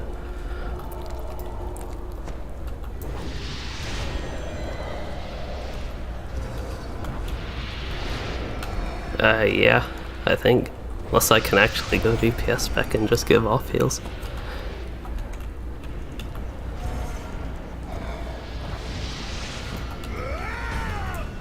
Got a whole bunch of heal over times on him, but that's the way the Rune Keeper works. Oh, I thought I had 99,000 health. I was like, he really got up there since I last saw him, but no, he still has 89,000. Wow, actually, I don't think I took aggro. I was going to say I have aggro, but just did. I'm actually curious. Let me see the people in my group. I gotta see if any of them got their imbued allies yet. The hunter still does not. The other hunter does, so that'll be a big help. And the other hunter still does not, unfortunately. So we still have 2 hunters without their imbued allies. Oh yeah, Eleanor.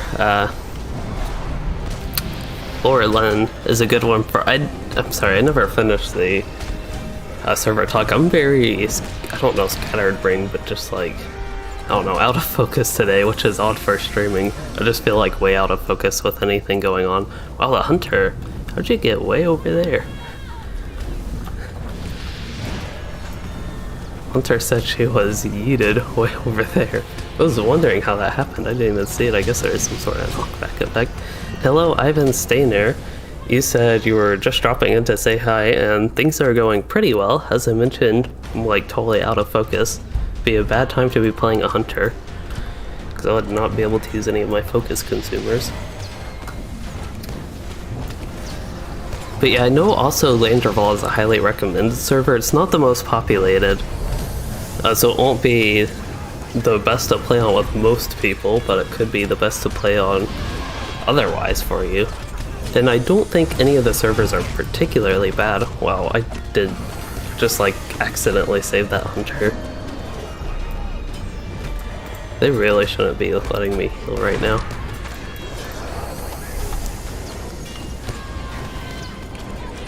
So Tommy, you said we need some good old-fashioned dragon slaying with Dragok Slayer. Yeah, somebody, it could have been you that requested that at some point.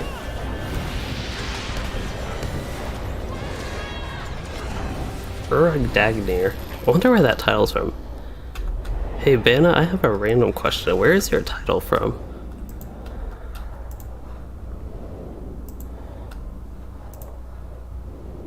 Did he just select himself? Okay, I just remember seeing somebody else with that randomly, and I thought it was actually a name and not a title. Yeah, there was some player I ran into with that same title, but I thought it was a name and didn't even know it was a title. Like how your characters have second names. Yeah, I kind of want it now just because it is weird. It is possible I have that title. I pay like 0 attention to my titles on my characters. Actually, the steady, that's a fun one for Rune Keeper. Alright, can you look at those in collections? Ooh, they need titles. They need titles for these.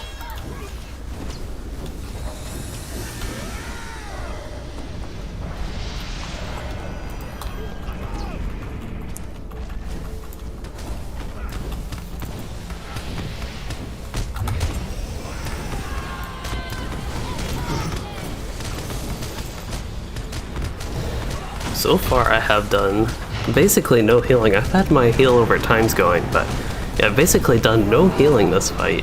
I really could have, well, I say I could have been spec DPS, I was about to say that, but he's not even like a third of the way down. Okay, I better go ahead and use, just because I am heal spec, go ahead and use our rousing words. And yeah, Ivan, I agree, healing Rune Keeper is pretty fun. One thing I was actually curious on, if anybody wants to comment on it, when I am healing, where is this hunter? They're way back there. When I'm healing on my Rune Keeper, I spend a lot of time, I think, paying attention to my allies' health bars, way in the top left area of my screen.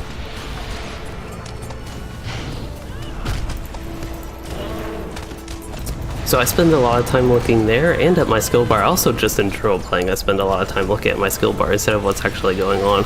So I'm kind of curious, people watching the stream, I feel like they get to see what's going on maybe in the middle of the screen actually with the fight. Because sometimes I'll notice like when I'm healing I'll be like staring at the ground or some weird angle that doesn't really make sense just because that's what was going on and I'm not even looking at the screen. So one thing I'm going to try to do in general in like gameplay for a better viewing experience is actually looking at what's going on a little bit better maybe. But anyway, Ellen, you said your banter and roll chat is great on Laurelin. Then you said especially when a few of you are drunk and talking with your dialects and typing. Oh, like Scots, Geordies. Actually, I don't even know Geordies or Geordies. Really unfamiliar with that one.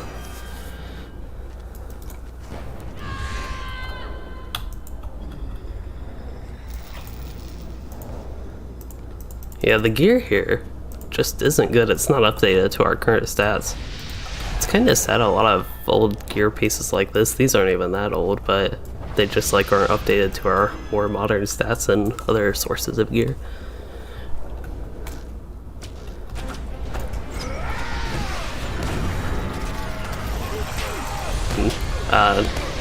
Not nice that they aren't.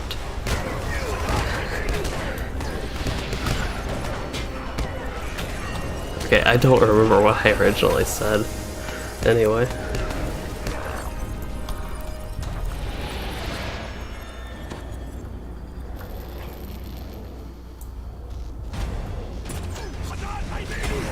So, Ellen, I'm guessing you mean we are, as in the Geordies, or you're the reason for the way the Scots speak the way they do. That's good to know. Well, it's been super easy so far, so...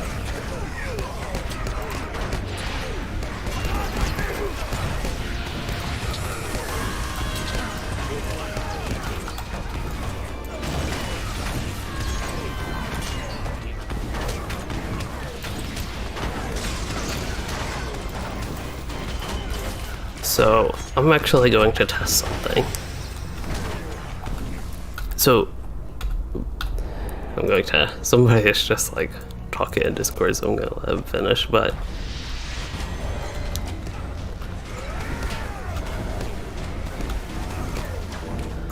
I forget I have my runestone as well. I don't think I've used that yet, but I just randomly looked at my skill bar. I'm like, oh, I have my runestone here, I can use that.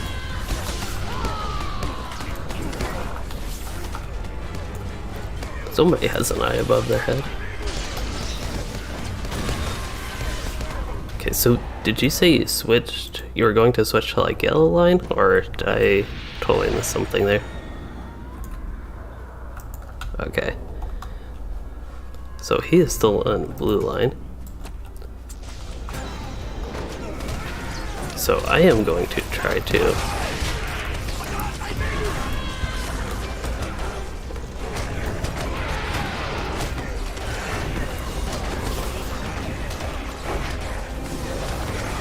I don't think we're on tier 2, but they have buffs. I'm not even targeting the right thing. It's like the on-turn captain. If I can actually heal on the yellow line, the healing will be a lot less efficient. Target is not in line of sight. Oh, these things. They're the bane of my existence in this. Since we need to kill that Morgul captain first, and this is one of the last ones to go down though.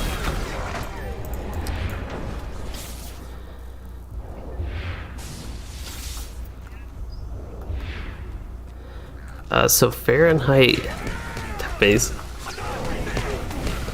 You said you liked my catch-up idea for allies. I'm guessing you were talking about, I don't even know what video, but I feel like I've had a few ideas for that, but I'm glad you like them, whatever they are. I should probably get away from that eye.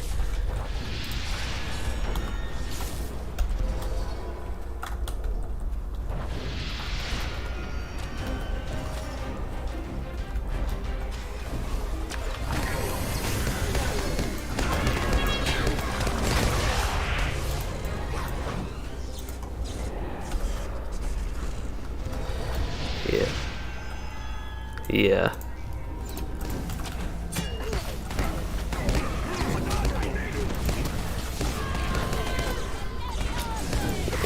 Days one.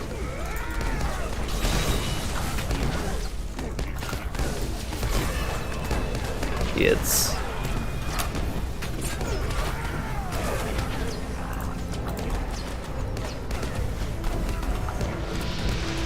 I was just going to say it's oops. Oh, I was going to say it's like super slow to get them from roving threats and then even slow from tier 2. And you need 20.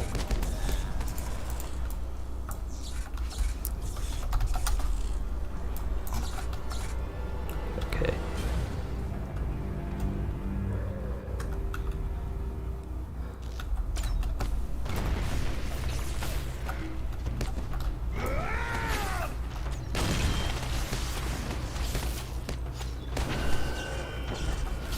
So I think we skip the group on the right and get the group on the left here.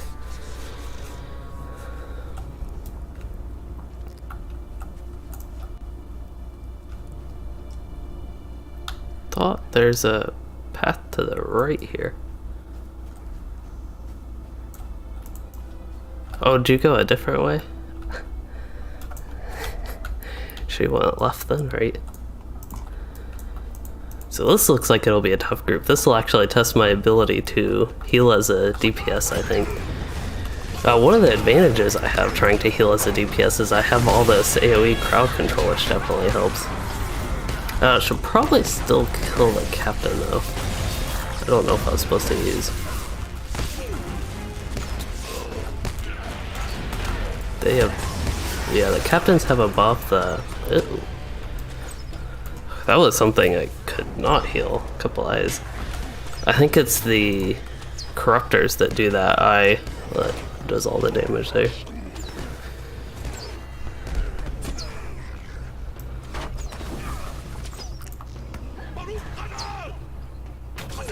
So the hunter and the guardian are up. The hunter can res. That was a little bit of a bad fight. So Fahrenheit, you said it was the update 28.3 beta video I did about 2 weeks ago on part 2. Okay, the part 2 video, I remember that one. It was very rambly and ranty, I think, compared to my usual format. But yeah, in videos like that, I always do try to give suggestions for improvement. So I'm glad at least somebody liked the catch-up idea I had there. Oh, that was so close. I feel like we're getting towards the tougher fights anyway. Oh yeah, I think did we kill the first boss? Oh yeah. Yeah, it's kind of nice with these. They revive you after whatever's their 10 points though.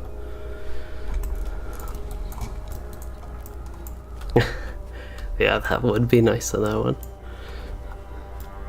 He was talking about the Rift of Ner'zgashu and how you have to do a lot of running if you wipe in that one.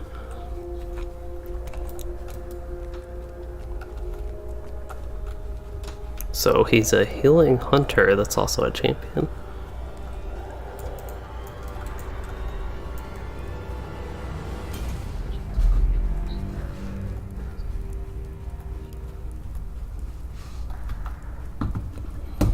This looks like a little horseshoe, but it looks like a weird paw print that's got like 2 claws that go down.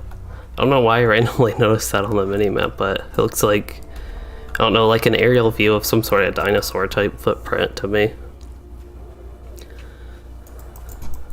Oh, did all these mobs reset? Just a couple? I thought there was just one with like 6,000 health left. Alright, this fight at least I can go DPS, I think. 1 corruptor and 1. We'll just have to interrupt the corruptor.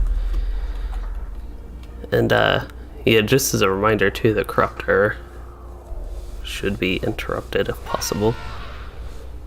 Did he just use Burn Hot? Oh, Glor is ready to fight.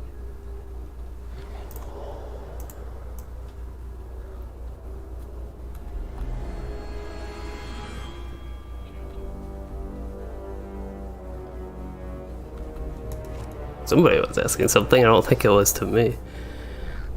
I know you all can't hear and the stream can't hear the Discord audio, so sometimes I just like randomly go quiet. Uh-oh. I see these things, they just always be getting in my way. So the Guardian has the eye, which did a lot of damage to us all. This. And probably a one-shot on tier 2 if I had to guess.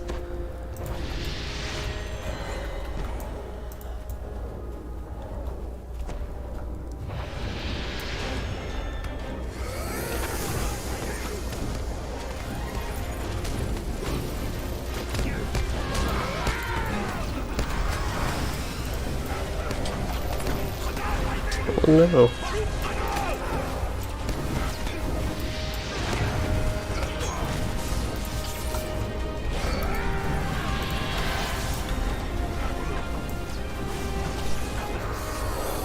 So this part of the instance is a little bit interesting, something we had to like learn as we went through it the first time.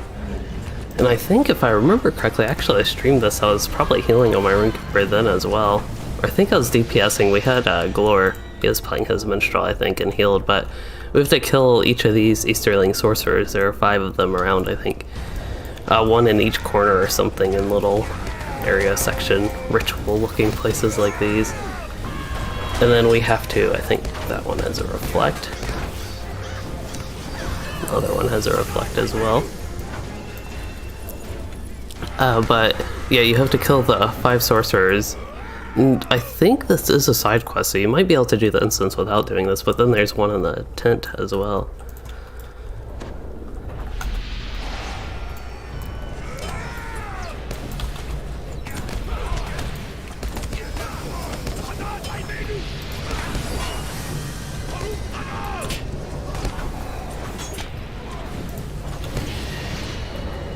Wow, Guardian keeps getting stunned.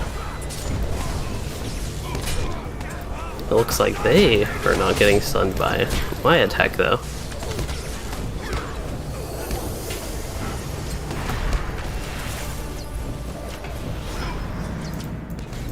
Yeah, there are some attacks that aren't avoidable by things like that. It's why, if you're curious, it's why BPE are considered essentially useless nowadays.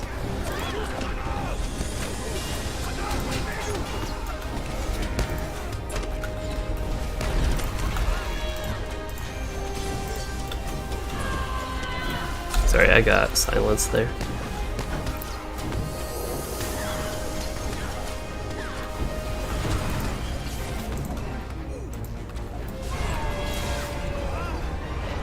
I am doing a bad job healing here. The Guardian honestly shouldn't have died. I messed up with the debuff. I think I used my debuff remover, but it was on somebody else, so I didn't even use it on myself, so I couldn't unsilence myself to start healing, and I should have had all my heals over time going anyway on the Guardian. That's why I do that when it seems useless, even when he's at high morale, just to avoid situations like that. But it looks like they are kiting fine, and here's the time. Oh, that's actually not removable, so that's just a straight up disarm, okay. Well, that's good to know, I guess, that it wasn't removable, the thing I missed there. I can't believe I've already been streaming almost 2 hours. It does not feel that long. I know we did 3 skirmishes. Those were individually pretty fast. They probably added up like half an hour each or so in all the little time we spend getting things set up and the usual stuff like that. But this instance, I also don't feel like we've been in it too long.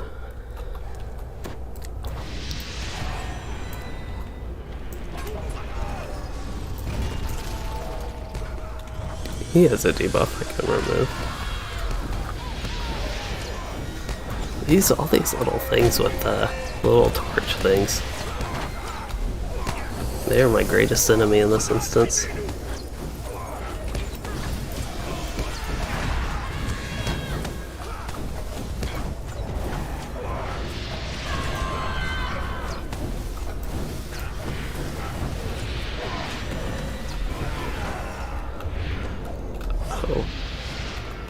So, yeah, I think it's more about like boss fights. Oh, their attacks aren't avoidable with that. So, like, yeah, trash fights, that's still, I guess, useful. But with like essences and stuff, stacking morale for boss fights, I think is what people usually do. Morale or mitigations if you need it.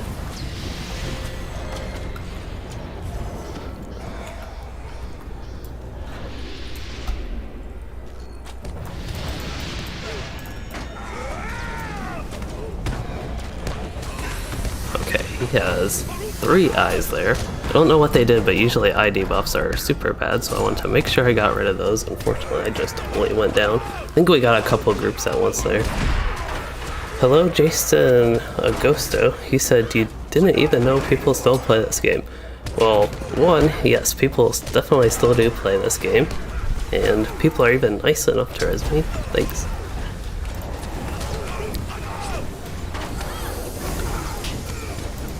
But yeah, LOTRO actually has a surprising amount of players. The company recently acquired them in at Global 7, and they published for the first time, I think essentially ever for LOTRO, they published user data.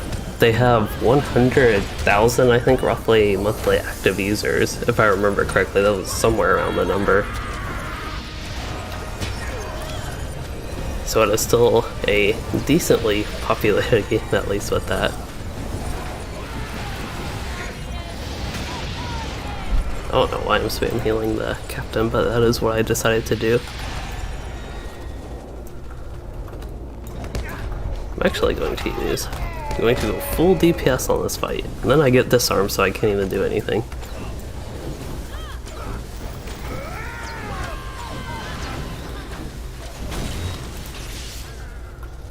So we need 2 more Easterlings in the Brotherhood of Pinioned. And I agree, Eleanor, time flies when you are having fun. It's definitely true. Some like streams I do and things like that definitely feels like time flies. And I think time flies when you're having fun is even especially true when, like, I have been really busy and haven't had much time to play LOTRO the past couple weeks, so definitely having some extra fun here just because I haven't been able to play too much in a while. And yeah, Jason, I think LOTRO is a great game to get back into, especially because it is free to play. It does have that option, so you can at least test it out before you maybe want to invest money in it again.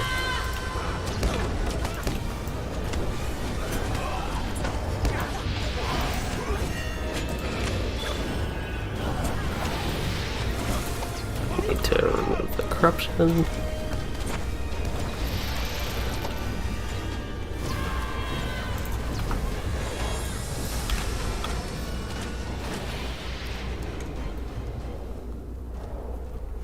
Looks like at a rep change, I'm now known to the Rangers of Athelion. I got 5 East Gondor silver pieces. I actually wonder how many East Gondor silver. I have 34 total of those. I don't think I can quite get anything good. I don't know if changing to known will let me get anything better than I could.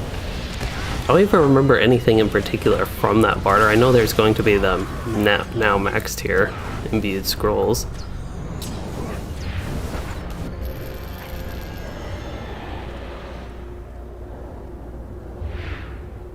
Yeah, so Jubal, you said LOTRO is great if you're reading the books at the same time, and that's actually one of the big draws from the game. Even though I'm not that much into the lore, I have not read the Lord of the Rings books.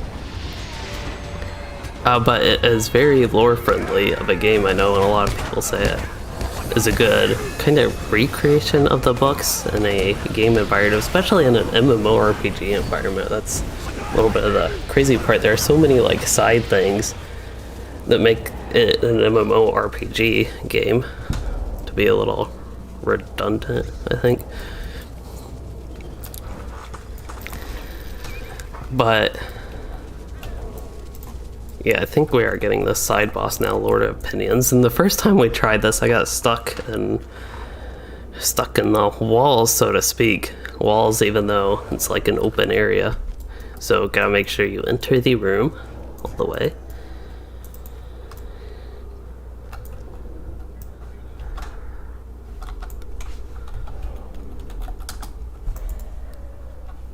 unfortunately you can't point down.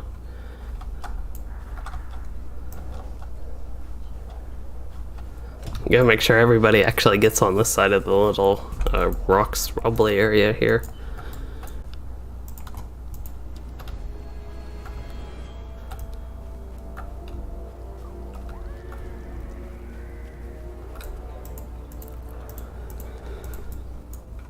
So I think they're going over the fight, and basically we kill the ads. I can think about actually use some of my consumables that I should be using.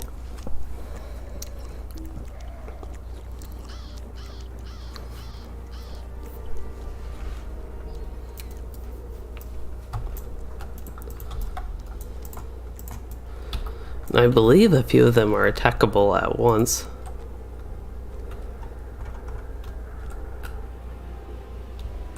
I wonder why he said if it's something it just says whatever your character's name is and appears as, like for me it appears as I remember you Legum, or for Jimmy maybe it says I remember you Jimmy. I don't know if they have anything like that in LOTRO, but kind of curious if it was a random choice of somebody in the group there.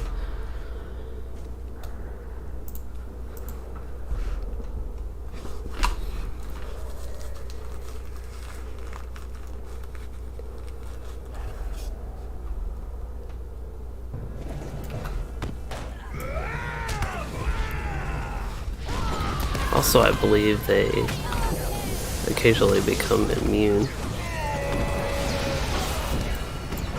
I don't know why I'm trying to heal the enemy, that just heals myself. Might as well at least heal somebody that needs it.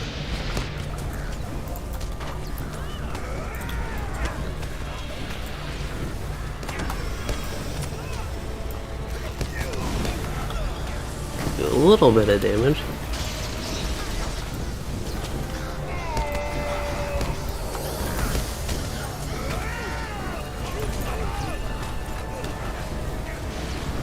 Oh yeah, Eleanor, that is a very good weekly coupon. I noticed that I got it on somebody, one of my characters I was playing. I was just like logging in or something, I don't remember. But I was like, somebody in the, we always have the weekly coupon code, it said 25 attack. I just don't want to change the message of the day. So that guy has his buff up, he can't be damaged. But yeah, that's a very useful one because you get 25 plus 5% attack damage. That is a lot of those buffs.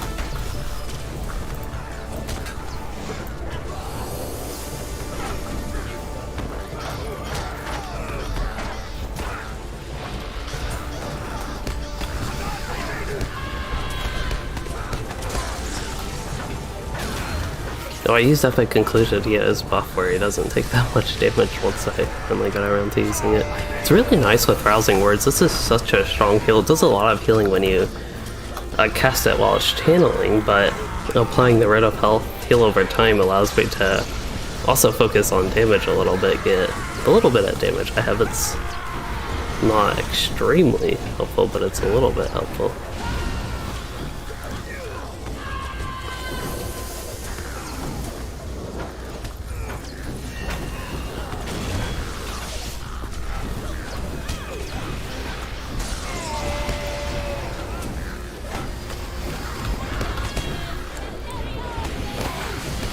Could got a 15k crit there somehow.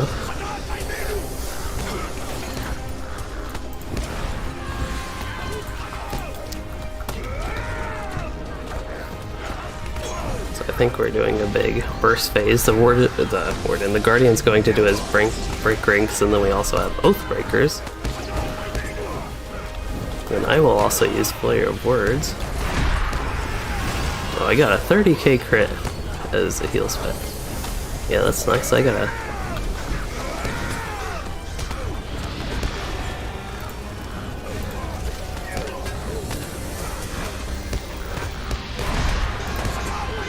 And I am letting the hunter die. I'm being a bad healer right now. I definitely know that.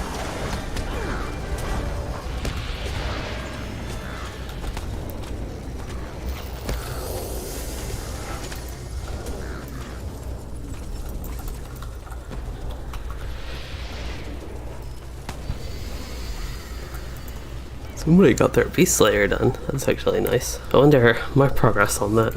Just since somebody mentioned it, Slayer of Breland, that is not where we are. We are Gondor, and we are Eastern Gondor. Quest, Beast Slayer of Eastern Gondor. Well, yeah, I'm a little bit less than 100 away already. I think mostly from this. We killed probably a few beasts during roving threats and things like that.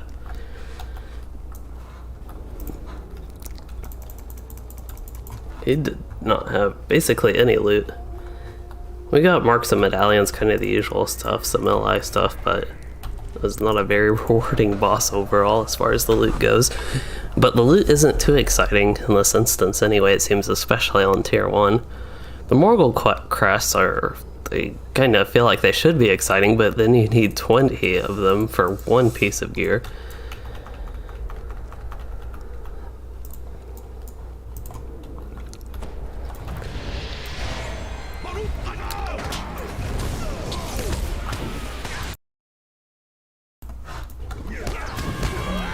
Oops, trying to use Essence of Winter on the Guardian there.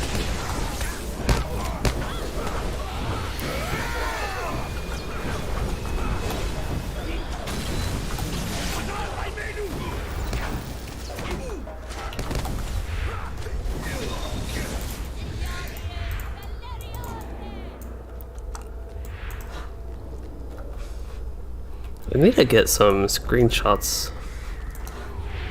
One screenshots of my group would be nice. But I really feel like I don't have that many group or instance environment screenshots for like thumbnails.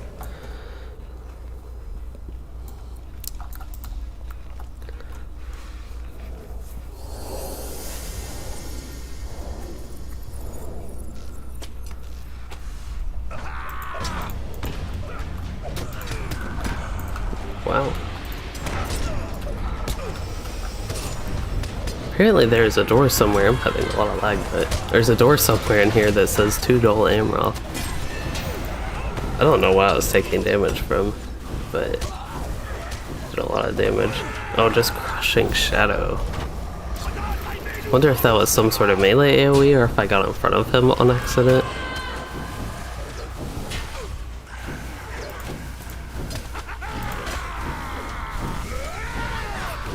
The Constrainer? Yeah, it was the Constrainer that did that. Do the Constrainers, do they just do a AoE or is it a frontal AoE?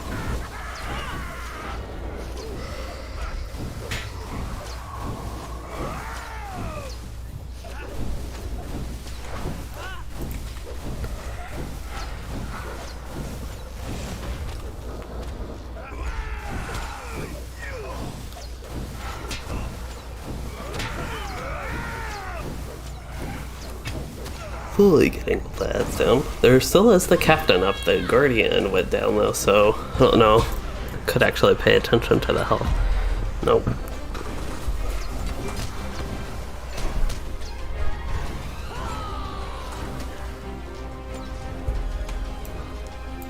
This is probably going to be a wipe, but maybe this hunter can get him down. Although even if he can get him down, he can't res, so I might as well run back. The running back isn't that slow. I think it takes you fairly close. I don't remember after the first boss, so it takes you, yeah, it actually takes you right here. Oh, I really could have run back that whole time.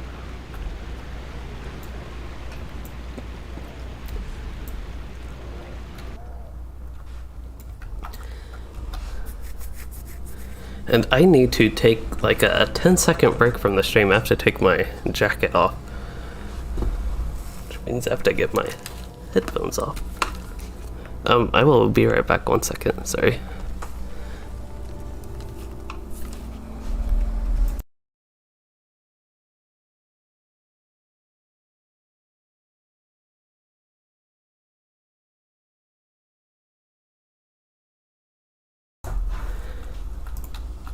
Okay, I'm back.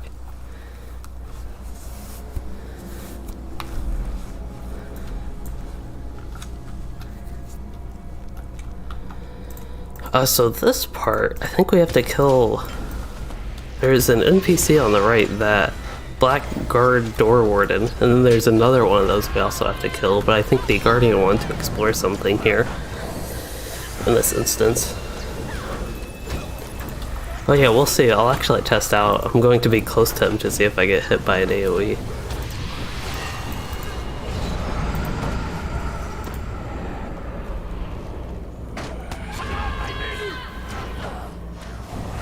Scored a hit with Unbound. Oh, I can't scroll my combat log up. He did hit me with an AoE, but I think it was a different one than before. The other one from before did like 20,000 damage or something.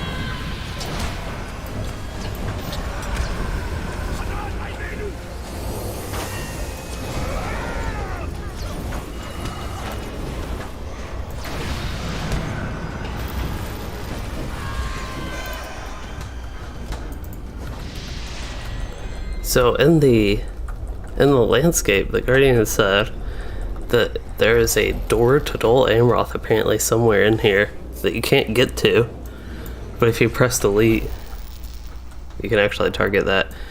And then Vulgar, you said as a Warden you get a lot of one-handed swords, and you asked, is there ever a time I would use a sword over a spear besides maybe a big DPS increase?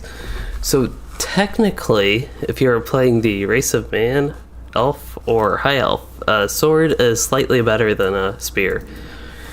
First of all, swords, you have the racial trait for 5% sword damage, so ultimately that gives you a little bit more damage. It doesn't actually work out to be 5% more directly over a spear, but it still is a little bit of a damage boost. And also swords have 1% parry chance, which is the inherent bleed from spears is really weak. So the 1% parry chance is a little bit helpful, even though parry, it doesn't matter too much. So if you're really wanting to min-max to the absolute max, a sword is better. But the main draw is the 5% damage, which would ultimately probably be like 1 to 2% more damage than a spear. Although the Dwarf Hunter went down real quick, but then got back up super quickly. I don't think it was from one of my heals.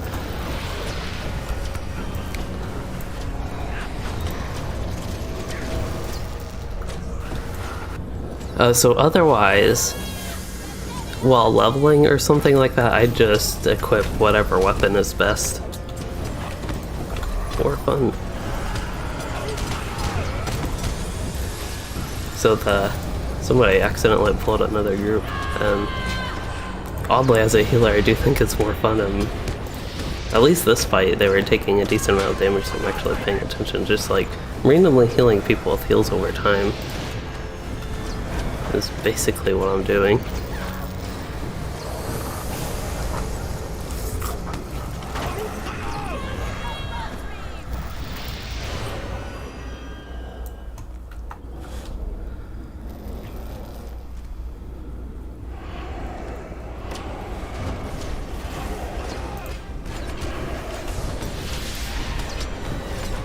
Oh.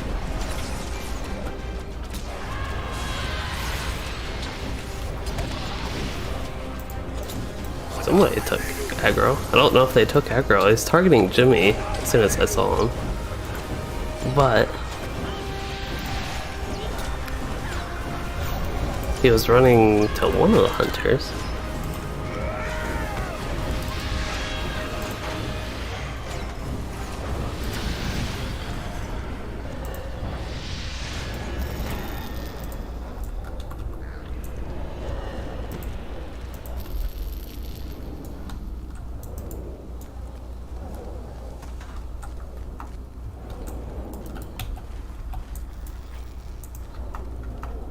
I wonder if you can actually avoid these mobs. I didn't know you could actually avoid that group.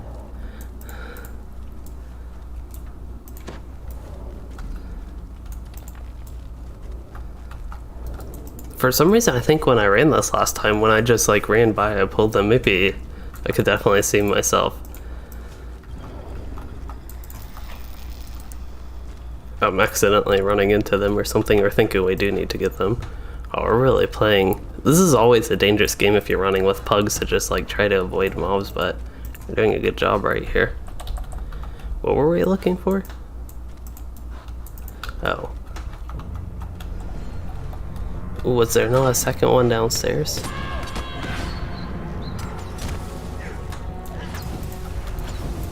Oops, I pressed Control 1. That is not my keybind for this, and I'm targeting the Guardian anyway.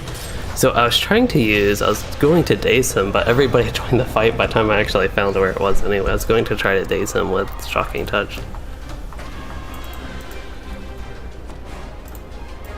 So, Hunter.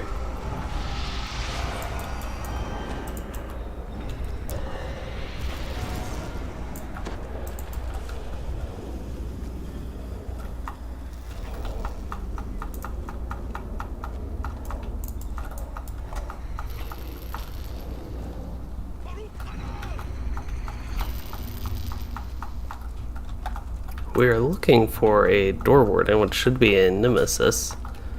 Sounds like they could be up here. Some people do see them. Here's one. Upstairs. You're the jumping purple guy.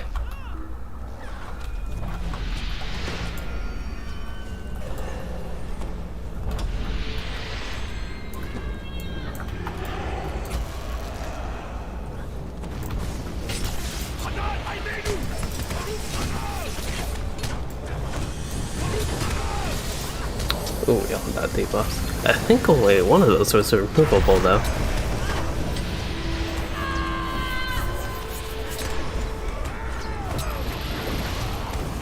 At least it doesn't do too much damage. 1,000 every 4 seconds is definitely not that much. This is the exact time that Rousing Words is a really nice heal, because they actually needed the heal. I'll put the Rid of Health healing on them again.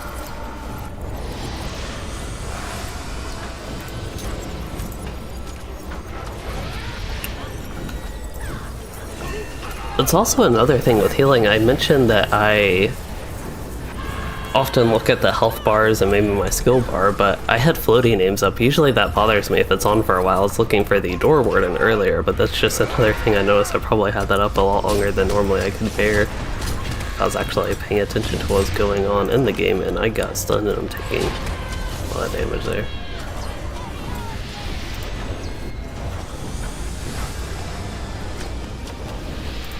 I feel like I should put Do Not Fall on somebody other than the captain. This captain is not squishy. But the captain has another in-combat res, that's why I usually put it on them. So Vulgar, you said you're playing a high elf, so that information does help a lot. Yeah, having the option of a spear is still good, because I definitely agree. I like the aesthetic of a spear, so I'd choose the exact same thing. I'd choose a spear over a sword, because I like it better. I feel like it fits my idea of the Warden, at least.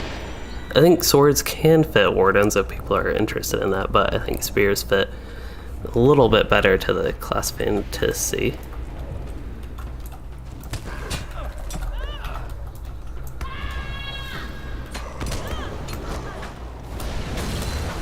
We found a mob.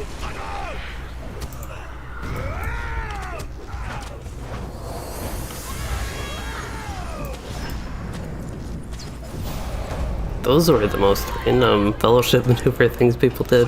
They're like, even as a DPS rune, or healing Rune Keeper, they're weaker than my skills at this point, but it was a yellow one and a green one when the mob was already almost dead. So we were looking for the door, I believe. The door is back near where we came up, right?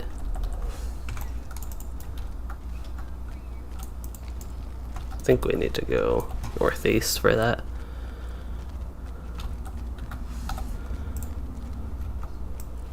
That wouldn't be good. Here we go. Here's the door we need.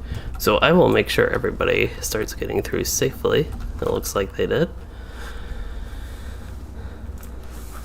Somebody's giving something away for free. Might as well check that. Hello, Brandon and Joyce. Fortunately, that will not be useful for me. It is medium armor with might. Why is there so much medium armor with might in the game again? So Brandon, you are one that enjoys using swords on your Warden. You know, it's kind of interesting. I used to never like anything except swords, but I actually do see a little bit of appeal of having a sword and a Warden shield. Oddly enough, I feel like a Hobbit, if I played a Hobbit Warden, which I would definitely never do, I feel like I would want to use a sword over a spear on a Hobbit. Just personally. As far as like pure aesthetic preference, I suppose. So this boss, if I remember correctly, he was a little bit difficult, or maybe he was super easy. I actually don't remember. That was one of those two. He was either really easy or a little bit difficult when we ran through this the other time. I was DPS at that point as well. Looks like they're doing all the debuffs and stuff.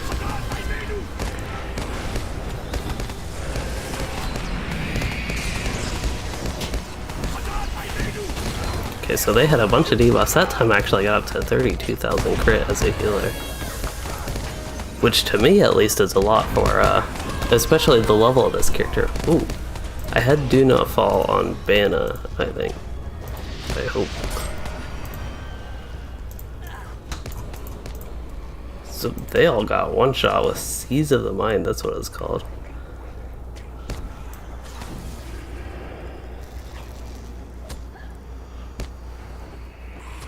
Dark Plague.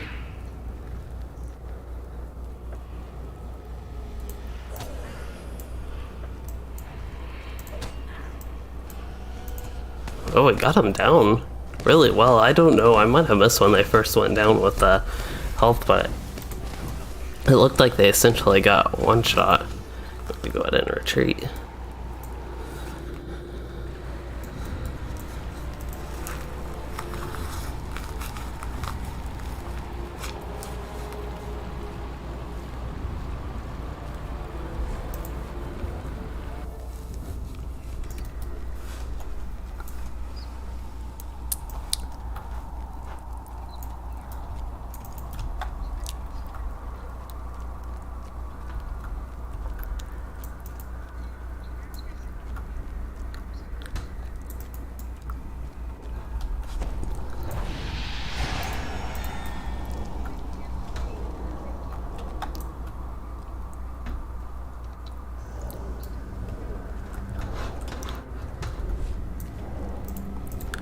I can.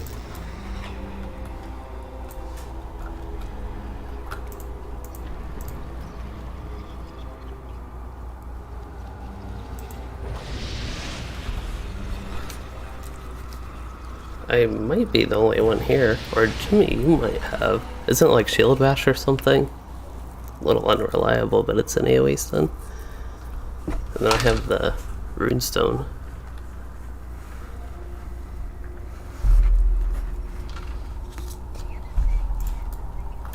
They're talking about we need to stun something, apparently. I think the ads maybe need to be, they like explode or something, it sounds like. So Canwick, he said he find it ridiculous they won't add the 5% damage to the spear for the Warden class. And it is the traditional weapon as the class is written. Yeah, I agree. And he said they do it for other classes, so the only other class I really know that, maybe they do it for halberds for captains, but I know they do it for burglars with daggers, actually. I don't know that for 100%, but I think they do.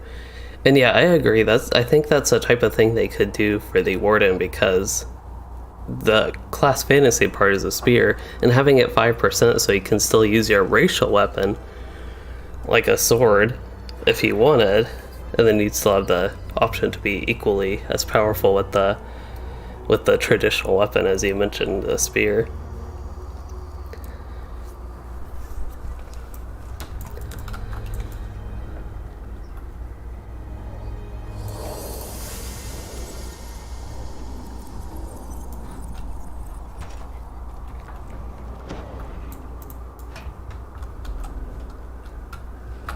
Did we need to go out? Apparently some people are having a problem getting into the room. It's a little bit weird. So both burglars with daggers and captains with halberds. Yeah, those were the only two classes I immediately thought of specific weapon types their class fantasy is kind of geared towards.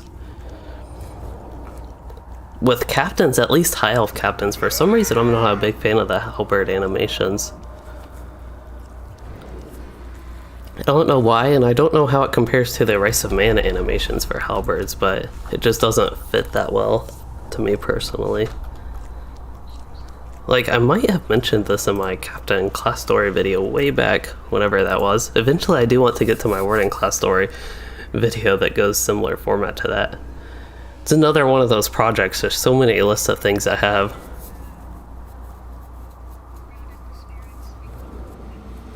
And yeah, Kenwick, I definitely agree. The 5% spear damage to Warden class just is a trait they have, an inherent trait, not even something you have to get a trait for. I mean, like an aspect of the class. That would, I think, definitely be a good thing. And as you mentioned, it would balance it out, match with the sword.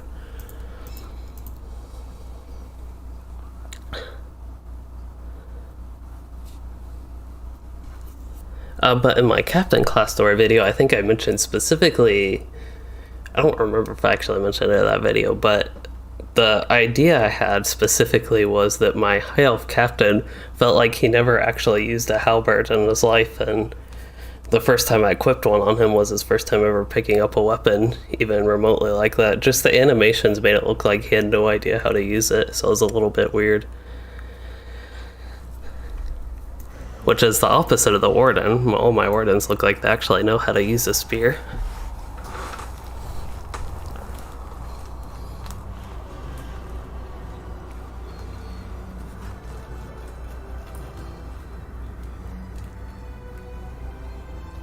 So yeah, I think this is kind of the similar strategy we found out when we ran this the first time. You just need to run away from the ads.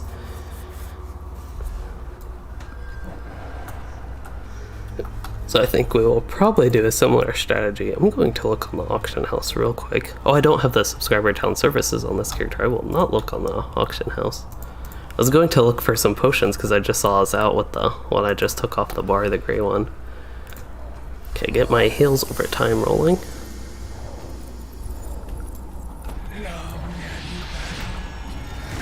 I don't know why I did not mean to put that runestone now. I don't even know why my fingers went to the key to do that. I think I meant to do this runestone. The scourge of Umbar and the host of Minas Morgul shall lay waste to Minas Tirith. But this part of the fight, before we got the ads, this isn't even when I needed the healing up necessarily. Your fate, mortal. Is Glor here? You shall be the first to die. Oh, okay. You just weren't getting my heals, so I didn't know.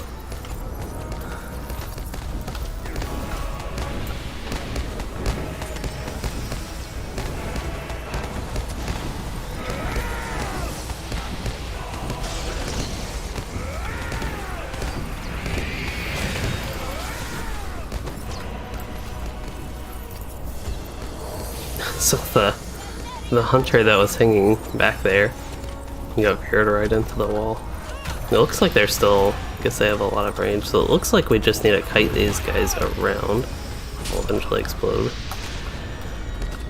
I'm guessing when they explode they do some sort of little induction or indicator to know.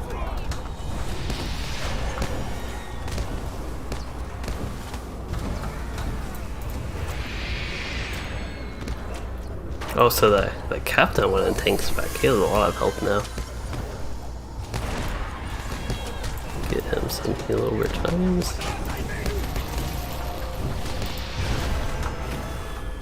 So it looks like they are killing the ads instead of the boss.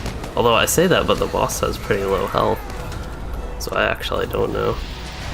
The assist window, they're targeting the ads, it looks like.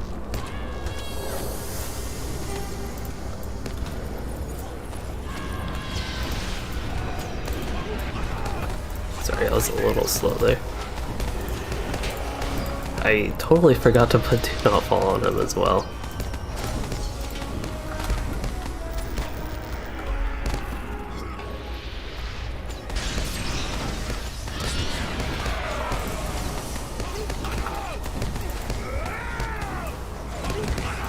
But yeah, I was just super slow with healing the captain. I think he probably should have stayed alive.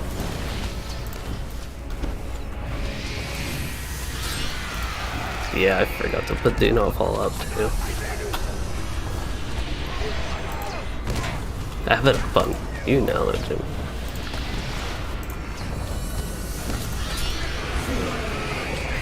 One problem with the hunters staying so far back over here, they have not been getting any of my heals, but...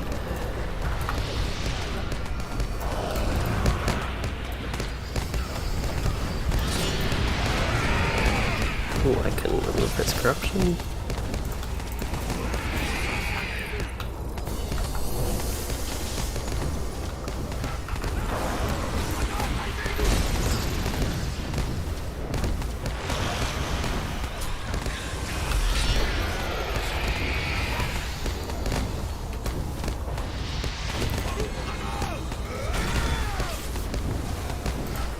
Yeah, it sounds fun. You could have Lore Master, Burglar, all of them doing their debuffs, but then you want to have a DPS class left. Got some sort of... Looks like we actually did get the... So, yeah, we did get the featured instance loot. Got level 121 Vitality Essence.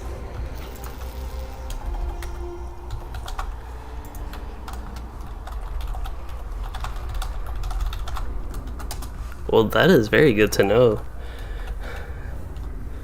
So the featured instances I mentioned at the beginning of this, they're supposed to be disabled on the server because they did not come out till update 18 at level 105. Oh yeah, I got too excited with the loot. I forgot to res the captain.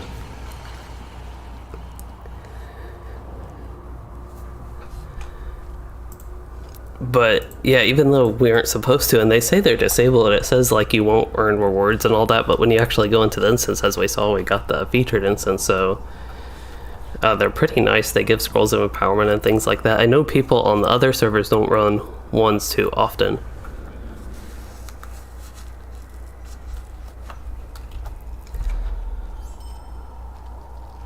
$10 or $11 per legacy, it looks like. At the, like, starting at the minimum. So 77. That's actually a decent necklace. The problem is, decent is not good enough anymore compared to the epic battle jewelry, so I will not be equipping that.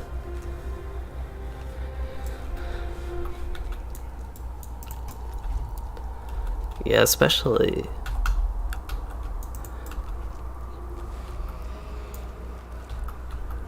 So I'm guessing we're going to be done with the events for tonight. So we kind of cool off here, but with the featured instances, I know people usually run school at the Meridian when that comes up, and then also occasionally the Spider Wing I see on Arkenstone, but usually that's it. And they're also supposed to rotate the set that's available every so often. Usually the actual featured instances change every week.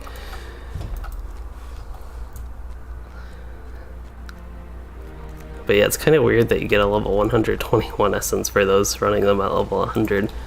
I think the featured instance system, it's really nice, but it just hasn't been updated and hasn't worked properly with the scaling after level 105 all that well.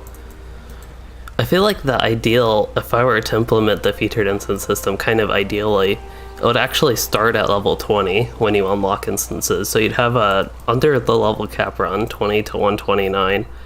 And then you'd have a level cap run. The 20 to 129 would give you whatever various level appropriate rewards. But then the level cap, that is where you could get your main end game type rewards. If I were to set up the featured instance in a similar-ish way to the way it is now.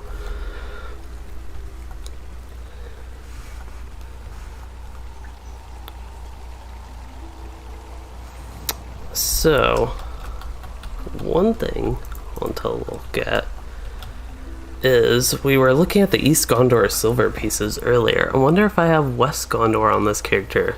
I think that's the one zone I did not do on this character. So I have 45 Emerald silver pieces. I have a lot of Central Gondor.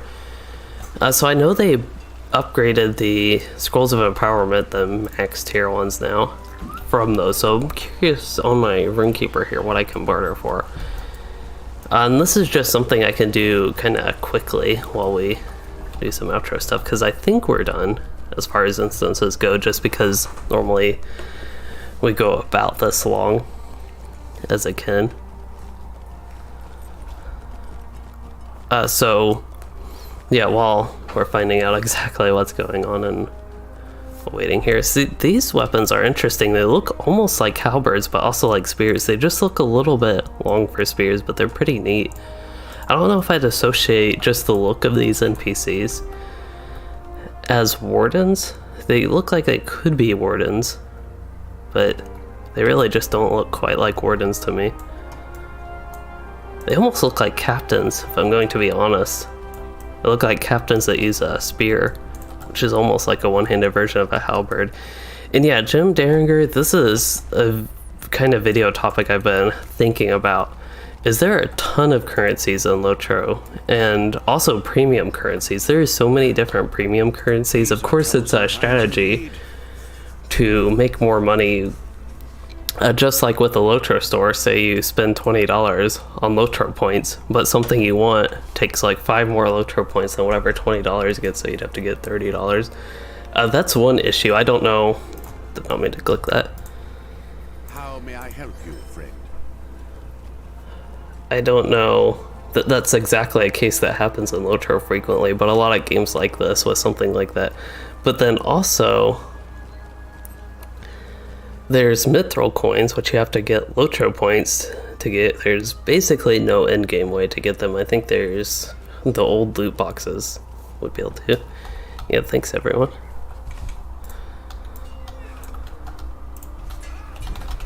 How may I help you, friend? So here's the featured instance rewards vendor. I don't think we get any long lost coins for running it How may I help you? at this point, but it is there. But what I wanted to check was maybe actually West Pelargir. This should hopefully have a vendor I can actually barter stuff for it. I'm guessing with most of my Central Gondor silver pieces, I need more reputation.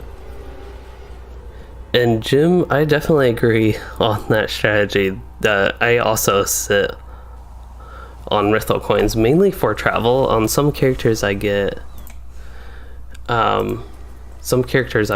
these trait slots, especially ones where I actually want to play 3 specs, like Rune Keeper. I like fire, lightning, and healing, so I have 3 of those. Here are some vendors. They're way in the southeast.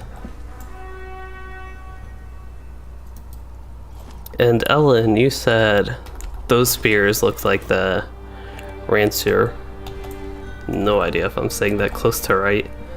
Well, actually, this probably isn't a good idea while traveling. I was going to say while traveling, I'll look that up real quick, but I need to actually navigate in Pelargir here.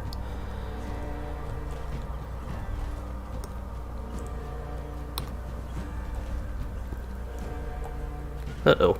Oh, just a little bit of lag there. Oh, that's the hobbit that I waved to earlier. Our healing hunter champion.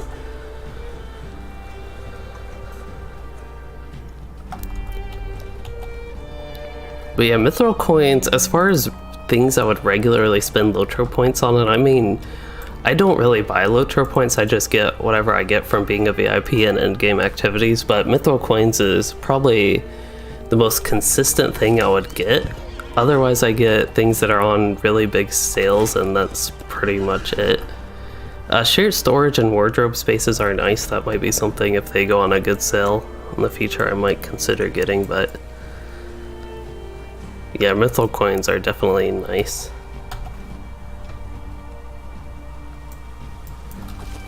Alright, so here are the vendors finally. Gondor needs Like your here. aid. So yeah, all this stuff I need more reputation for. Fortunately, roving threats, I have a ton of this stuff. I'll probably just end up getting the, I think the Scrolls of Empowerment will be the best thing to get from that. Troublesome times indeed. Oh, so Jim, you said one thing you wish they had dynamic scaling for instances. That would be neat, but the way the dynamic scaling is in place, it is not set up that well. in LOTRO, especially considering high level characters are just so much more overpowered than say like a level 20 that scales. It is a hugely crazy, ginormous difference that it's just not that good of a system they have in place, unfortunately. So yeah, all these I can't actually spend any of my tokens. That's one big problem in LOTRO is you need reputation. You can get a bunch of currencies, but then you need a ton of reputation before you can even use those. And like, just for reference, on this character I actually finished all the Pellar Gear questing. I did this entire area and I don't even have enough reputation for friend status to get anything. So that's an unfortunate thing for this character. So Brendan, you said you bought the Minas Morgul expansion exclusively with LOTRO points from dating, and you can't say if it's worth it. Well, I would say expansions can be good for LOTRO points so you don't have to spend money or anything, but I honestly really like the Minas Morgul expansion, so for me it would be worth it personally. But I guess if you don't enjoy it, it would be hard to say if it's worth it or not. There's the... Oh, you can barter for Morgul quests with your ancient Mithril coins? I did not know that. I know most people run, like on Arkansas or the regular servers, they run Rakothos, and you can get the Embiid Legacy Replacement Scroll, or more commonly, Scrolls of Empowerment and Starlight Crystals from those.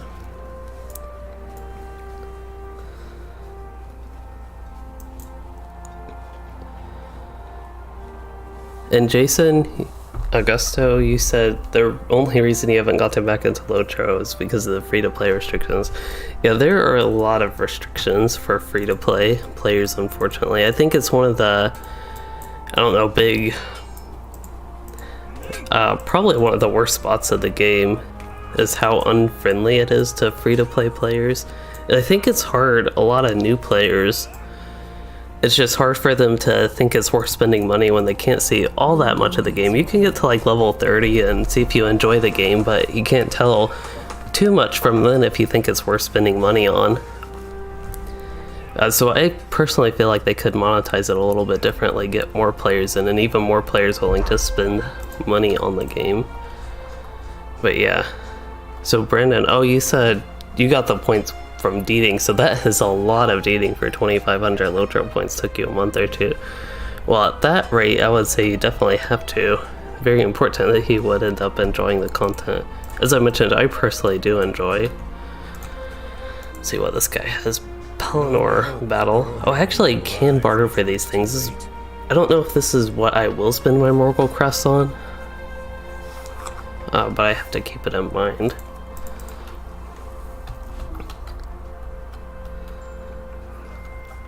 But yeah, I enjoy doing deeds as I go by them, but I am definitely not somebody that just like grinds deeds. First of all, that's too much grinding for me. I feel like just over time, I am not a fan of grinding, and LOTRO is a very grindy game, unfortunately, for me. So yeah, I don't do that all too much. But I really think, as we kind of wrap up here, I'm probably going to end this stream in a moment. I feel like I've done all I need to on this character, so I want to go back onto my Warden real quick just as we wrap things up. And yeah, Jim, I also agree. It would be nice if they could retroactively add old expansion packs into the subscription model. So if you're a VIP, you get all but the latest expansion.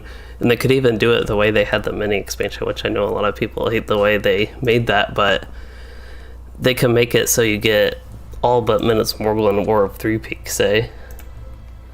Let's see, my Warden.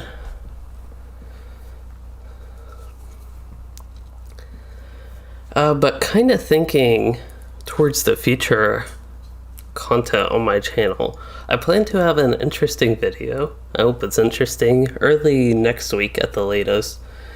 And I don't see myself doing all too much tomorrow or Friday, so I'll probably just have the annual WoW gameplays, as exciting as that is, which is probably not exciting at all for most people here, unfortunately, but I will have those coming up. I'll probably do like 2 in the morning and just publish them together. And then I yeah, I do plan to have one big video coming up, and that's basically as far as my plans go. After this weekend, I should be quite a bit less busy, say next week. That is my hope at least, so should be able to get to making more videos and content and regular stuff and getting caught up with a bunch of things then. This is a nice shield. I don't know, I'd be interested in a shield that looks similar to this, but maybe with a little bit more colors that match, or more interesting like middle part of the design. This part is what I'm not as big of a fan of. But yeah, I really like this outfit on my Warden. It actually makes me excited to go back to Gondor. Although I feel like this is more of a central Gondor outfit, not really an eastern Gondor where I'm questing. It's a little bit similar, or a little bit fitting, I would say, for Dol Amroth. But as far as upcoming streams, what I am thinking is, I would guess Saturday I might be able to stream. I might actually do roving threats with a friend on Arkenstone, try and solo those on Louisden. So those are my tentative plans for Saturday. And then yeah, I'm not all too sure after that. But I feel like I haven't done too many streams or just too many regular videos lately, so I feel like it's good to share a little bit of what's going on and what to expect in the future. And let me go ahead and head northwest here because I want to go to the wharf again, but that is for a later quest. I know I'll have to go down there for the book quest anyway. But what was the other stuff? Oh yeah, as far as this stream goes, just to review a little bit what we did Skraiding on the Warden. We didn't actually end up doing Skraiding on the Rune Keeper to compare the two, but it was fun on the Warden. It was really nice compared to the Rune Keeper in a way, just getting to test out all the good AoE and Shattered Javelin bursting. That's pretty fun. And I get to use the morale taps, even if I don't use them for the morale taps, I just miss using those frequently compared to, say, the old Warden tanking. Would use those a lot more. For now, I must be strong. Having a lot of like stuttery lag in here. Not too much, just like raw low FPS, but very stuttery in there. I wonder what this looks like if it were dyed. If I were getting a West Gondor specific. Let's wait for my model to load. But if I did this outfit specifically for West Gondor, I'd actually... Okay, not turquoise. Evandem blue? Yeah, I feel like Evandem blue. I would probably dye Evandem blue for... Like, if I made this outfit specifically for West Gondor, it would be Evandem blue. Unless there's a slightly lighter blue. I don't know. I don't know why I'm bothering too much with this. Belagear blue? No, that's not good. Anyway, what do we do today? Skraiding on the Warden, which was fun, and then Dome of Stars on the Rune Keeper, which was a little bit rough in ways, but we got through it okay, and we tested out all the featured hints and stuff, and that is basically what we did the past 3 hours. So I had a lot of fun with all that. It's been my first time I've really got to sat down and play LOTRO since my last stream, so that was fun as well. And as far as the stream goes, I hope you all did enjoy it. And if you did, please consider liking and...